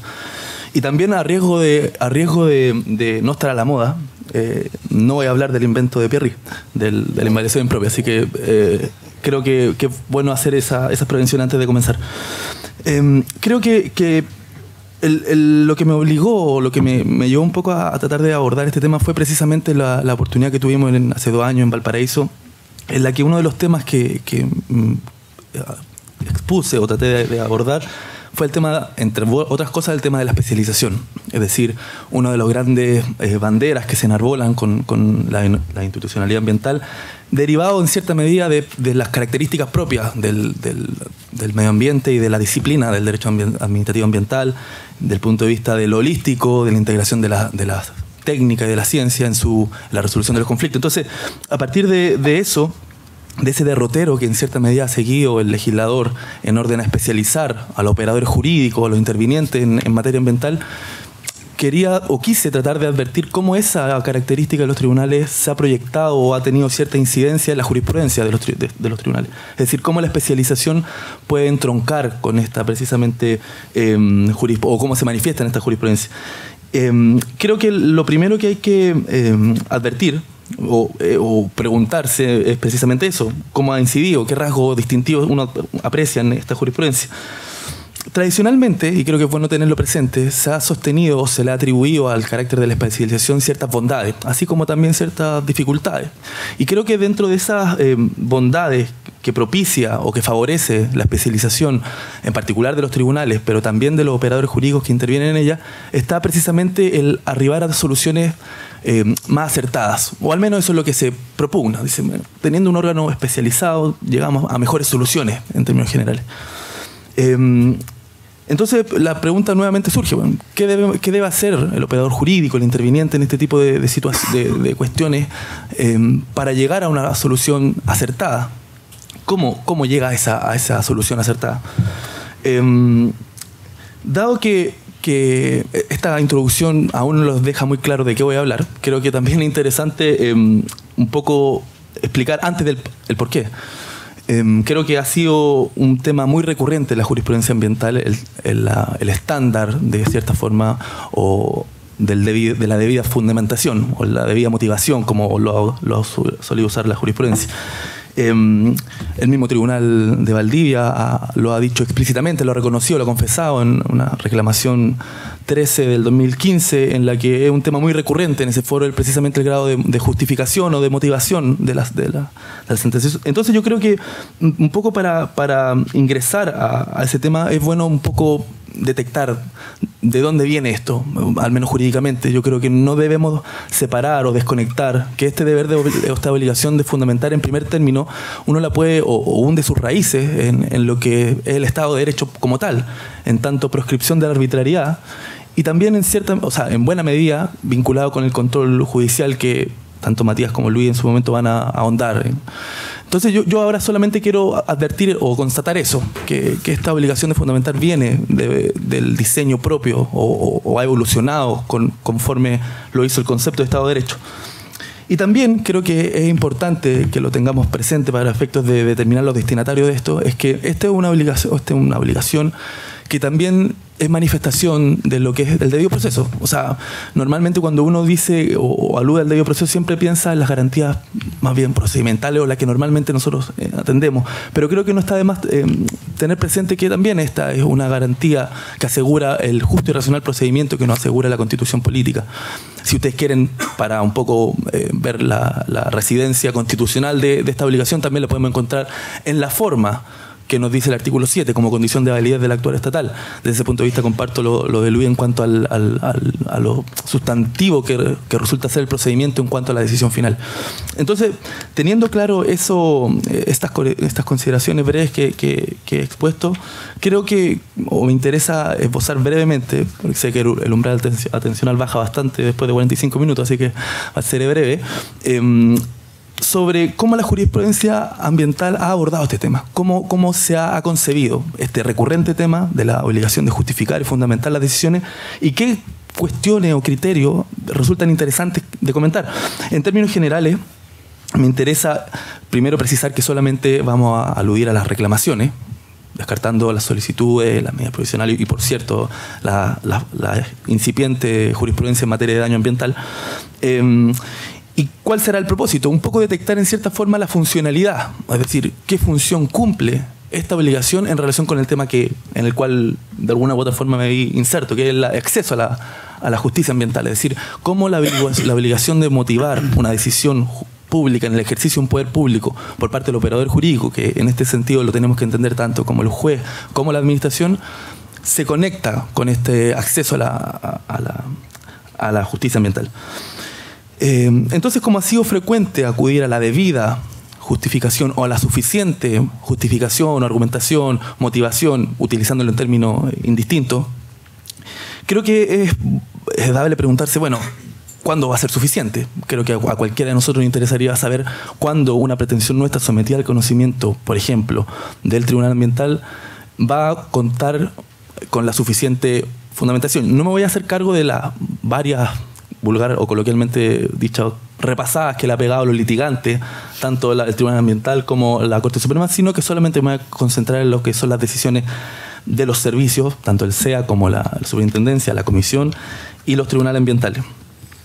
De esta forma me pretendo abocar a identificar en primer parte ciertos requisitos que han sido exigidos o se han postulado como tales para entender que ha sido suficiente la justificación, así como también ciertos principios o criterios que nos permitan llegar a un tema que también ha sido postulado y que a mí por lo menos me llamó mucho la atención, que es una especie de graduación del nivel de motivación o de justificación. Es decir, no es lo mismo justificar o argumentar en torno a una decisión que, por ejemplo, conceda un acceso a determinada documentación, como recientemente fue el tema de Campiche, en el que el Tribunal Ambiental se declaró incompetente porque Consejo para la Transparencia. No es lo mismo eso a una decisión que efectivamente tenga cierta incidencia en la esfera del individuo, en la esfera patrimonial, en la esfera de la igualdad, lo que ustedes pueden pensar. Teniendo claro o habiendo hecho estas prevenciones, creo que, y solo había enunciativa, podemos entender que ciertos requisitos que se han ido mencionando en este deber de motivar, digámoslo si ustedes quieren, el deber mínimo que tiene el órgano del Estado, tanto judicial como administrativo, de justificar. Por ejemplo, en el caso Pascualama del segundo tribunal, el rol 6 del 2013, también el rol 20 del 2015, el tercero, que también toca estos requisitos de la publicidad, la inteligibilidad y la autosuficiencia. El tercero habla, en el fondo, requisitos mínimos, de acuerdo a esta jurisprudencia, que debe tener un acto o una decisión pública en esta materia, la materia ambiental. También se ha dicho que, específicamente en el ámbito sancionatorio, que la debida motivación debe ser específica. Así lo ha dicho la misma sentencia que les comenté, el rol 22 del 2015 del tercer tribunal también algo así ha dicho. También hay otro requisito, si ustedes quieren, que también ha aparecido en varias ocasiones y que un nombre tentativo, no lo pensamos, pero creo que podría ser una especie de consideración separada de la argumentación que tiene que ofrecer el órgano en el ejercicio de su atribución. Es decir, una separabilidad, asumir o abordar o hacer una relación circunstanciada de cada uno de los aspectos que está involucrado en la litis o en la cuestión sometida a su conocimiento. Es decir, no englobar todo en uno, sino que ofrecer por cada particularidad o cada cuestión sometida a su conocimiento una justificación específica al efecto. También creo que hay otro requisito que se puede advertir en materia sancionatoria. Quizás la mayor cantidad de sentencias que se hacen cargo o que mencionan al menos este tema es precisamente en materia de las circunstancias contenidas en el artículo 40, que son circunstancias que le dan cierto margen a la Superintendencia del Medio Ambiente para determinar la sanción específica a aplicar. Y creo que en ese aspecto, o con motivo de esos temas, también podríamos, nuevamente, osando a utilizar un nombre, una especie de conversión argumentativa de la consideración en un monto, cuando es una multa la sanción que está de por medio. Es decir, cuando el tribunal le ha exigido a la superintendencia, dígame cómo esta circunstancia, dígame cómo la intencionalidad, dígame cómo el peligro, dígame cómo todas las circunstancias que están enlistadas en el artículo 40 se convierte, o explíqueme cómo se convierte en la sanción que usted está imponiendo. También, y parte de este enunciado breve, podemos entender o ver la adecuación o pertinencia de la argumentación, la oportunidad, que también es un requisito que creo que no está de más.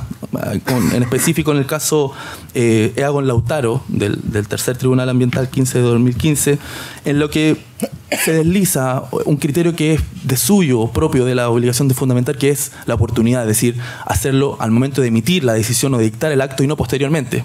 Es decir, que sea el órgano que lo decida en la oportunidad en la que está decidiendo y no que subsane de cierta forma la falencia, por ejemplo, conociendo a través de un recurso administrativo. Y, por cierto, vinculado con todas también está el tema de la exhaustividad con la que tienen que abordarse los temas. Luego de esto, haciendo la revisión de las reclamaciones de ambos tribunales, pueden entenderse como los requisitos que se han esbozado. Creo que también es importante tener en cuenta ciertos criterios que también se han comentado. Por ejemplo, la vinculación, que ya les comenté, van a abordar otros profesores más adelante, entre la debida fundamentación y el ejercicio de potestades discrecionales como límite a esto, es decir, con especial interés o con especial razón en el ejercicio de potestades discrecionales vamos a tener que observar una correlación argumentativa sólida o consistente al menos. También creo que hay un criterio para todos que también la Corte Suprema, con motivo de conocer la casación del denominado caso Duñac, de la norma de calidad, y que también los tribunales lo han reiterado, el tema de la fuerza del argumento, más que de la extensión. La superintendencia, si ustedes han tenido la ocasión, es bastante creativa, bastante extensa en sus resoluciones, muy largo, Sebastián podría decirles más de eso. Entonces, yo creo que desde ese punto de vista, lo que nos está diciendo la jurisprudencia es perfecto, diga harto, pero sea consistente. Poco pero bueno, un poco. También, y ciertamente con motivo de la vinculación con las potestades discrecionales, se ha entendido que la debida fundamentación en cierta medida concretiza o es una especie de manifestación del principio de proporcionalidad. Dicho en forma simple, el principio de proporcionalidad va a adquirir una concreción específica en la medida que el órgano que está llamado a resolver o pronunciarse sobre una determinada cuestión sometida a su conocimiento haga o vincule o establezca esta relación equilibrada, esta ecuación medio afín a la que está llamado a hacer en virtud de este principio. Principio que por lo demás también se ha dicho no solo, por cierto, obliga a la administración, sino que también a los jueces. Y también, un poco para ir llegando ya a lo que quizás me interesa, o con lo que me interesa terminar la exposición, creo que el criterio de la graduación nos convoca, o a los que al menos tengamos, o a los que seamos cercanos a la disciplina del derecho, nos convoca algo, a tratar de ofrecer o entender cuándo va a ser suficiente una justificación, una argumentación. Y desde ese punto de vista, también nosotros en varios casos podemos entender o apreciar cuáles son estos criterios, o cuándo uno debiese poner especial atención a este especial deber de justificación de una decisión. Por ejemplo, cuando uno, por cierto, hace excepción a una regla general. En el caso del camino de la fruta, con motivo de denegar la información a la que se había declarado reservada, Bueno, el segundo tribunal ambiental le dice, bueno, pero dígame en mejor medida cómo usted justifica esa excepción. También creo que uno, tratando de encontrar cierto criterio, y es al cual me interesa llegar, podría también entender y justificar en qué se traduce entonces esto en la especialización. O sea, uno dice, bueno, un tribunal ambiental especializado, que se le pida más. O sea, son expertos, son científicos, creo que pueden dar más. Y lo mismo con la gente de la superintendencia. O sea, quizás no tienen tanto personal, pero el personal que tienen es bueno. ¿No? ¿No? Bueno. Entonces, creo que ese aspecto no está de más. Es decir, el diseño de esta nueva institucionalidad ambiental tiene que incidir, o creo que incide, o eso es lo que postulo al menos, en esta obligación de fundamentar. Avanzando un poco más al tema con el que quiero concluir, creo que también hay el criterio de la debida consideración con motivo de la competencia para conocer cuando una observación no ha sido debidamente ponderada, también creo que nos dice algo. Creo que también aquí tenemos un texto expreso que nos va a permitir, o le va a permitir al operador jurídico, valerse de eso y justificarlo, como en cierta medida fue o se produjo con el caso F, también, rol 35, del segundo, en el que también el presupuesto de una participación efectiva e informada es la información que tenga el procedimiento, mucho la sustantividad que tiene el procedimiento en relación con la decisión posterior. Teniendo o habiendo dicho esto, y creo que estoy bien, ¿no? Sí, creo ya para terminar, perfecto. Para terminar, me interesa transmitir, junto con lo que ya le he dicho, algún par de comentarios finales. Creo que así como se ha dicho, un criterio general podría ser que la debida justificación, o dicho de otra forma, el nivel en el que se intensifica esta obligación de motivar o justificar la decisión, debe tener directa relación o debe guardar cierta vinculación con la afectación o con cuán comprometidos esté un derecho fundamental. Uno podría decir, bueno, pero eso no nos dice nada. Pero creo que en muchas ocasiones buena parte de estos criterios obedecen a esa premisa. Es decir, más cerca de esa afectación, más comprometido que está ese derecho, el que ustedes piensen, propiedad, libertad de emprendimiento, igualdad, participación, lo que se le ocurra, mayor debiese ser la justificación. Creo que también hay, y ahora sí vinculándolo con el tema que nos convoca, hay varios desafíos. Porque finalmente el deber de justificar o de fundamentar en forma adecuada una decisión no puede pasar de largo lo que es su funcionalidad. Es decir, qué es lo que estamos o para qué estamos. Porque finalmente aquí tenemos el mensaje. Un mensaje, como toda comunicación, ¿entre quién? Entre el poder público y entre la ciudadanía. Hay varias sentencias que nos han comentado cuáles son estas funciones y las comento. Convencer a las partes sobre la justicia de la decisión, la función que cumpliría esta obligación de fundamentar. Facilitar los recursos y enseñarles el alcance de una decisión. Por cierto, que esta obligación de fundamentar entronca o se vincula con el circuito de garantías del debido proceso, porque la mejor forma de poder aducir una alegación o de interponer un recurso es sabiendo bien la razón por la cual o nos acogieron o desestimaron nuestra pretensión. Entonces creo que también está directamente condicionado o vinculado.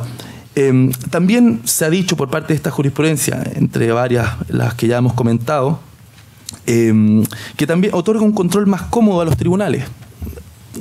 Un control más cómodo, no sé si sea cómodo, pero al menos el punto es que propicia o otorga un elemento decisivo, muy relevante al momento de que el tribunal controle la decisión. O sea, más cómodo o como quieran llamarlo, pero creo que es un elemento relevante a la hora de ejercer el control del actuar, en este caso de la administración. Y creo que, y con esto termino, creo que la última función que se ha esbozado es la que vincula al tema del acceso a la justicia ambiental.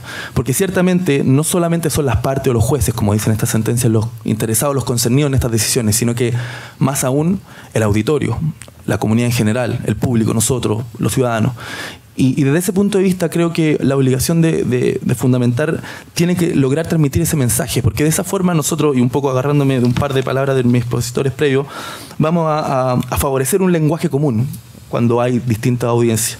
Y en cierta medida también nos va a evitar confusiones, como decía Sebastián, favorecer la certeza jurídica. ¿Y certeza para qué? Para que podamos saber la suerte que va a seguir cualquier intento que hagamos, judicial o administrativo, y que por lo tanto podamos anticipar en forma un poco más certera cuál va a ser el destino. Hoy en día los tribunales sabemos que no se caracterizan precisamente por ser muy en la misma línea de su jurisprudencia, pero creo que al menos desde el punto de vista del auditorio, de la comunidad, la obligación de fundamentar sí juega un rol clave, y creo que ese es el llamado a hacerlo, porque finalmente presupuesto necesario de que, o una condición importante de que se llegue a concentrar la competencia ambiental en los tribunales pasa precisamente por lograr establecer esta conexión necesaria entre la decisión en materia ambiental y la comunidad, por los intereses, por el bien jurídico protegido, por lo que tiene. Entonces, creo que el acceso a la justicia ambiental se propicia en buena forma, o se favorece en buena forma con una debida justificación o argumentación. Eso, muchas gracias.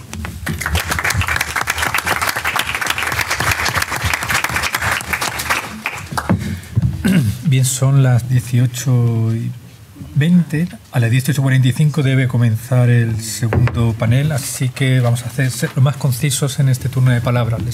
Les pediría tanto al público como a los expositores que fueran concisos. ¿Bien? Supongo que no lo está diciendo.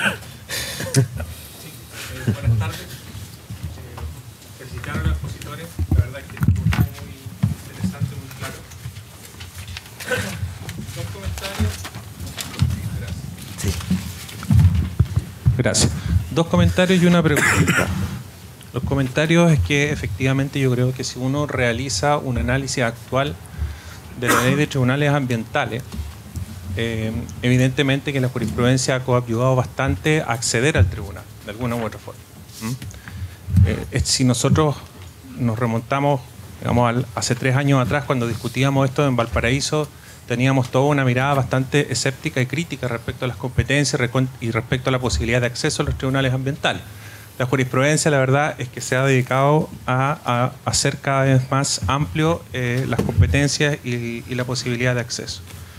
Y en ese sentido, obviamente, que lo que también ha ayudado al acceso son la jurisprudencia de la Corte Suprema y las Cortes de Apelaciones, que marcan una deferencia hacia los tribunales ambientales en aquellas materias que denomina de complejidad técnica, ¿no? La discrecionalidad técnica dice no la discutan en el recurso de protección, discútanla frente a los tribunales ambientales.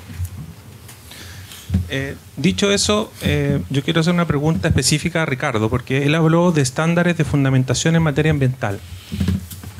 Y yo pensé que en algún minuto te ibas a referir a la sentencia de la Corte de Apelación, del segundo tribunal ambiental, en el caso de la impugnación de una norma primaria de calidad ambiental, donde rechaza, ¿verdad?, o más bien dicho, acoge la reclamación, entendiendo que la Administración, al momento de abandonar una norma primaria de calidad ambiental, no había justificado suficientemente por qué estaba, ¿no es cierto?, abandonando ese estándar de protección ambiental, sustituyéndolo por otro distinto.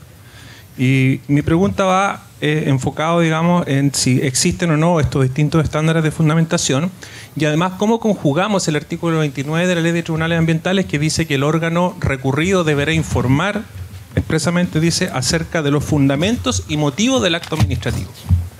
¿Cuál es el límite que tiene ese órgano? Porque pareciera ser que la Ley de Tribunales Ambientales le obliga, o lo llama, más bien dicho, a informar sobre algo que debería ya estar, ¿no es cierto?, en el acto administrativo que es objeto de la reclamación. Gracias, Iván, por la pregunta. No pensé que iba a empezar yo. Cuando me refería al caso de Uñac, por tiempo obviamente no podíamos entrar, porque es un caso muy, si uno quiere, muy rico desde el punto de vista del tema que propuse. Precisamente me refería a ese, porque fue quizás a mí la primera que vi en que abordaba este estándar, que no podía ser lo mismo, la misma justificación.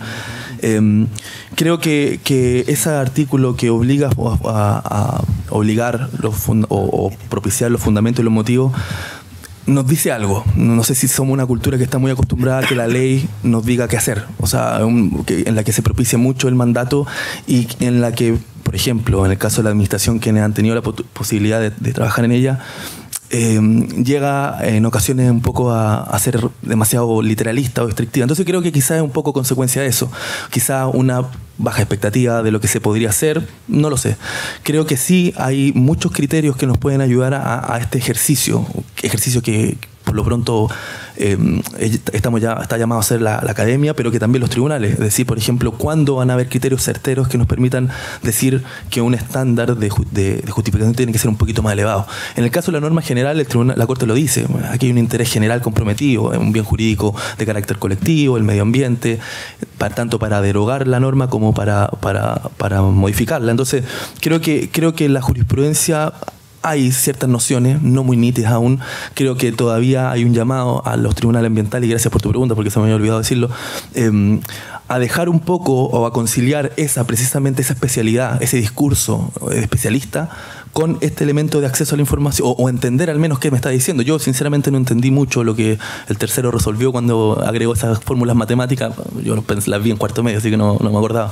Entonces, creo que ese es el llamado. Creo que el llamado es un poco a conciliar esos dos extremos, y también un poco a dejar los juicios de valor. Creo que el segundo particularmente tiene una mala costumbre de formular muchos juicios de valor, mucha reprimenda a quien está en el fondo condenando, y creo que ese es un llamado interesante. O sea, si el discurso va a ser bien fundamentado, proscribamos o evitemos el juicio de valor y ofrezcamos estándares más certeros.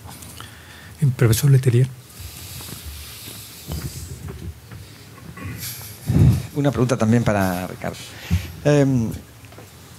Asumiendo que es buena la fundamentación, y que en buenas cuentas la fundamentación es un acto comunicativo, y entonces, asumiendo que es bonito fundamentar todo y que todos seremos felices y que las decisiones tienen más fundamentación.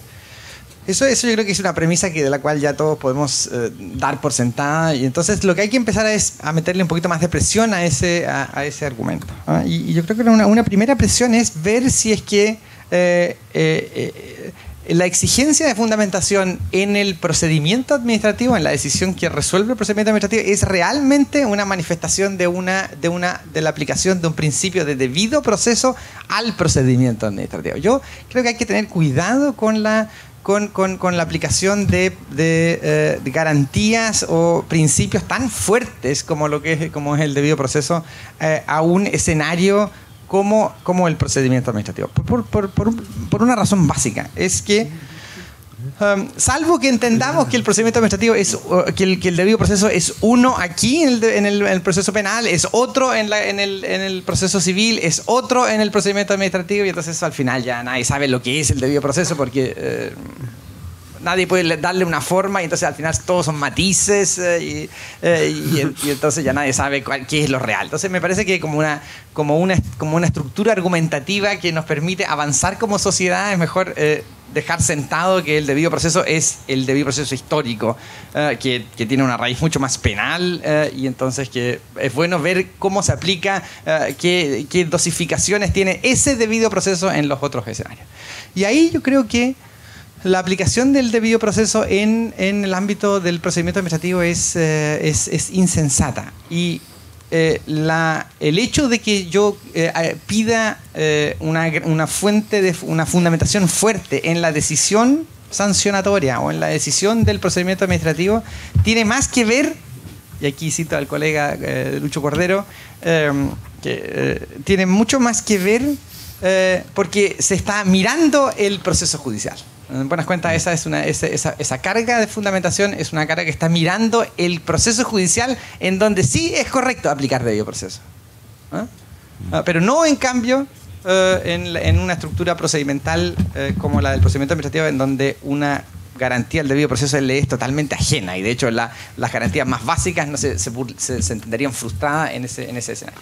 Y lo segundo es, tú dirías, oye, en los casos de que haya tribunales especializados, yo debiese exigirle más fundamentación a la decisión. Yo te diría que eso en un mundo, diríamos, en donde hablamos cándidamente, ¿no? Pero si le metemos un poco más de presión a eso, yo diría que es al revés. En buenas cuentas, la legitimación de las decisiones judiciales pueden derivar tanto de la argumentación como también de la institucionalidad. Es decir, que yo elija previamente gente que sabe y es especialista en un tema. Y por ende, puedo relevar de cierta carga argumentativa cuando el que está decidiendo sé que es un tipo imparcial y que además es un especialista en la materia. Es harto, así voy a tratar de apuntar a lo que me dijiste. A ver, respecto a lo primero, más allá de que yo no promulgo mucho, o sea, no comulgo mucho con el Tribunal Constitucional o con la doctrina más decimonónica, tradicionalmente se ha extrapolado, por lo tanto ahí yo solamente traté de constatarlo como en el fondo para tratar de detectar el punto de partida. Por eso también advertí el tema del estado de su raíz en el Estado de Derecho. Ahora, si uno quisiera tratar de justificarlo en clave del procedimiento administrativo, creo que la interpretación que trato de ofrecer se condice o al menos le da un efecto o una interpretación útil al artículo 11, en la que nos dice que la administración va a tener que fundamentar cuando afecte los derechos de los individuos. O sea, creo que si quieres, te puedo, tratando de llevarlo, a lo mejor sacándole este nombre tan rimbombante que de debido proceso, llevándolo a cuestiones concretas, reglas, siendo una perspectiva más positivista, el 11 nos da algo en razón a lo que estoy tratando de comentar. Entonces, el 11 inciso segundo, claro. Entonces, eso, y sobre todo porque finalmente el debido proceso es un concepto dinámico. O sea, eso creo que también podemos un poco convenir en eso. Una cuestión que uno, si lo acota a lo judicial, puede verlo proyectado, aunque no lo quiera, porque si no entiendo cómo el 19 número 3 me habla de órgano del Estado. Es una posibilidad, pero entiendo que cuando uno lee de forma un poco más sistemática, los mandatos de la Constitución no van solamente al Poder Judicial, sino que también a la Administración. Después, respecto del tema de los tribunales especializados, y en ese sentido, y me gustó harto la pregunta porque precisamente otro tema que se me había quedado en la mesa, creo que es algo un poco optimista, bastante optimista eso de asumir de que porque uno elige a alguien relativamente bueno, o al menos con pergaminos formales, va a tener per se una buena decisión. Creo que es un poco, es bastante optimista en atención a la realidad, porque si uno ve en la realidad, el cartón da para mucho, primero, y segundo, porque también creo que cuando uno ve a tribunales que no están insertos en la carrera judicial, a mí me da una sensación de algo, hay algo distinto, falta una filigrana, falta un poquito una sensibilidad que no sé si la tiene precisamente este tribunal. A eso iba mi crítica respecto al excesivo uso del juicio de valor, a la excesiva reprimenda a la Superintendencia de Medio Ambiente. Entonces, más allá de posiciones que finalmente son doctrinales, creo que es un poco optimista. Y el mismo mensaje presidencial de la ley habla un poco de esto, de hacer más predecible, en la lógica de un solo tribunal, hacer más predecible las decisiones de un tribunal para todos los interesados. Era un poco eso. Gracias de todas formas. Profesor Agüero, por favor, le pido que sea conciso en su pregunta. Sí, no, es por deferencia al siguiente panel, no es simplemente mi función como... En primer lugar, agradecer las presentaciones y en segundo lugar, es una pregunta a la mesa derivada de lo último que acaba de salir. En algunas ponencias había como presupuesto el ampliar el acceso a la justicia, a los tribunales ambientales. Y yo estoy de acuerdo si y solo si se cumplen tres valores que en general se le atribuyen a los tribunales, que sería neutralidad, independencia y imparcialidad. Neutralidad entendida como razonar con los valores que provienen desde el derecho, generalmente. Y la independencia, aquí podría ser el punto más que no lo tengo claro y si me lo pueden aclarar lo agradecería, que se tienen que dar ciertas garantías institucionales al momento de establecer un tribunal. Y dentro de estas garantías institucionales generalmente dice que el nombramiento sea neutral, que tenga cierta estabilidad en el cargo, es uno de los requisitos de la independencia, y entendida así, la independencia puede ser un requisito indispensable de la imparcialidad, ya que el tercer valor, la imparcialidad, sería la objetividad de la decisión con la ausencia de prejuicios respecto de alguna de las partes. Entonces, ¿en qué medida es conveniente ampliar el acceso a la justicia y que los tribunales ambientales entren a conocer? Si por lo menos yo, quizás desde la ignorancia, tengo dudas respecto si se están satisfaciendo estos tres valores. Si satisfacen, ningún problema, pero si realmente satisfacen, principalmente por el tema de la estabilidad, que hasta donde tengo entendido, la duración es temporal en el cargo. Sí, yo tengo la misma duda, profesor. Bueno. Sí, por favor. No, muy buena la pregunta. Yo creo que es un tema que cuando se tramitaba la ley de tribunales ambientales surgió. Yo soy un convencido que creo que la judicatura más independiente es aquella en que hay estabilidad en el cargo, que hay inamovilidad. Y precisamente los cargos que tienen un plazo fijo, como en este caso que son 6 años con posibilidad de reelección, creo que no es el mejor modelo desde el punto de vista de independencia. Ahora, el que no sea el mejor modelo no significa que no tengan independencia, o no significa que lo hagas ahora, como informó en su minuto la Corte Suprema, que esto era un órgano administrativo, no judicial. Yo creo que no es tan grave la forma en que se recogió el tema del plazo para convertirlos en órganos administrativos, como dijo en su momento la Corte Suprema. No estoy de acuerdo con ese postulado. Yo creo que son tribunales de justicia. Yo habría preferido que fueran permanentes en su cargo, o más parecido al sistema inglés, en que hubieran llegado más viejos los jueces, cosa que se hubieran jubilado en el Tribunal Ambiental. Pero es bastante probable que alguien con 45 años, 50 años, deje el cargo y tenga 15 o 20 años de vida laboral por delante. Y eso pudiese restar independencia en su minuto, porque esa persona con 40 años está viendo cómo va a enfrentar su vida laboral a futuro. Pero por lo tanto yo no soy muy partidario de cómo se reguló. Habría quizás exigido más años de experiencia, cosa que hubieran llegado, por ejemplo, a los 50 años, a los 55 años hubieran llegado al tribunal y se jubilan en el tribunal. Creo que eso es una figura que podría haber sido mejor. Pero sí, estoy de acuerdo en que esos son los valores en cuales identifican a un tribunal. Yo en neutralidad no estoy tan... Podemos discutir ya, me imagino que usted como teórico del derecho, yo creo que basta con decir que sean independientes e imparciales. Yo entiendo que neutralidad, sometimiento al derecho, eso es lo que hacen los jueces imparciales, se someten a la ley o al derecho. Eso como modelo, diría, legislativo. Ahora, si están siendo imparciales en la práctica, habría que analizarlo, un estudio más de campo. Yo hasta el momento creo que se lo están siendo y ojalá sigan siéndolo. Eso. ¿Alguno de los... Sí, profesor Ferrada, pero sí le pediría a usted especialmente que sea conciso. Sí, solo es que no, para no dejarlo ahí pasar simplemente, yo creo que vamos a tener que discutir sobre el tema de la invalidación largamente, digamos. Pero como Sebastián ya se refirió al punto, quiero al menos plantear un par de dudas, nada más. A ver cuál es su opinión sobre eso, independientemente que yo creo que vamos a volver. A ver, yo tengo dos dudas, o sea, tengo varias, pero dos dudas que me parecen que son las principales, por lo menos en este tema, en esta creación jurisprudencial de la invalidación impropia. La invalidación impropia parte de la base de que uno va a impugnar un acto en un plazo de 30 días, ¿no? De acuerdo al artículo esto. Pero este plazo de 30 días es referido al plazo para impugnar el acto administrativo en el tribunal ambiental, en el misma actuación administrativa o ante el tribunal ambiental. De acuerdo al fallo y el de la prevención debería agotar, o sea, ir a la sede administrativa. Claro, pero ¿qué plazo tengo yo para impugnar en el tribunal administrativo? 30 días. Claro, 30 días. Y 30 días también para el tribunal ambiental. ¿Y de dónde sale el primer plazo? Armónico, de acuerdo al 5 y el 6. Armónica de Pierri. Invención. Ya. Sí. O sea, porque no hay activismo, como dice.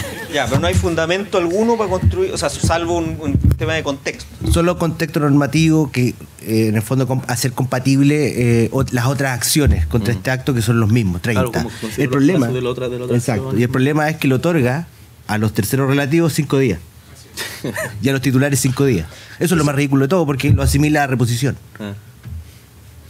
Claro, ya, bueno, ya, pero ya ese es un primer problema del plazo. No, y el problema es de dónde cuenta el plazo, porque este tercero absoluto no es notificado. Por supuesto. ¿Qué? Por supuesto. Va a haber el expediente electrónico.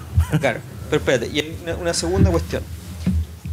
Nosotros tenemos un problema bien serio con la invalidación normal, podríamos decir, no la impropia, en que todavía no hemos terminado de configurar muy bien sus características, cuándo procede, el órgano que lo dicta, qué rol tiene la Contraloría en este baile,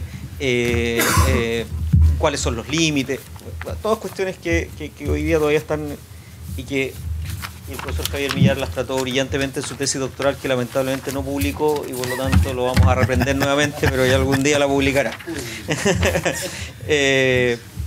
Ahora, de todas esas cosas, un problema que está ahí dando vuelta y que yo creo que va teniendo, cada vez se va transformando en un problema mayor, a la luz de la jurisprudencia de la propia Contraloría General de la República, son los límites. Y donde esos límites empiezan a aparecer, o sea, que si bien ya generan problemas en la invalidación general, en esta invalidación llamada impropia, generarían, yo creo que mayores problemas todavía. Y particularmente el problema de la famosa confianza legítima.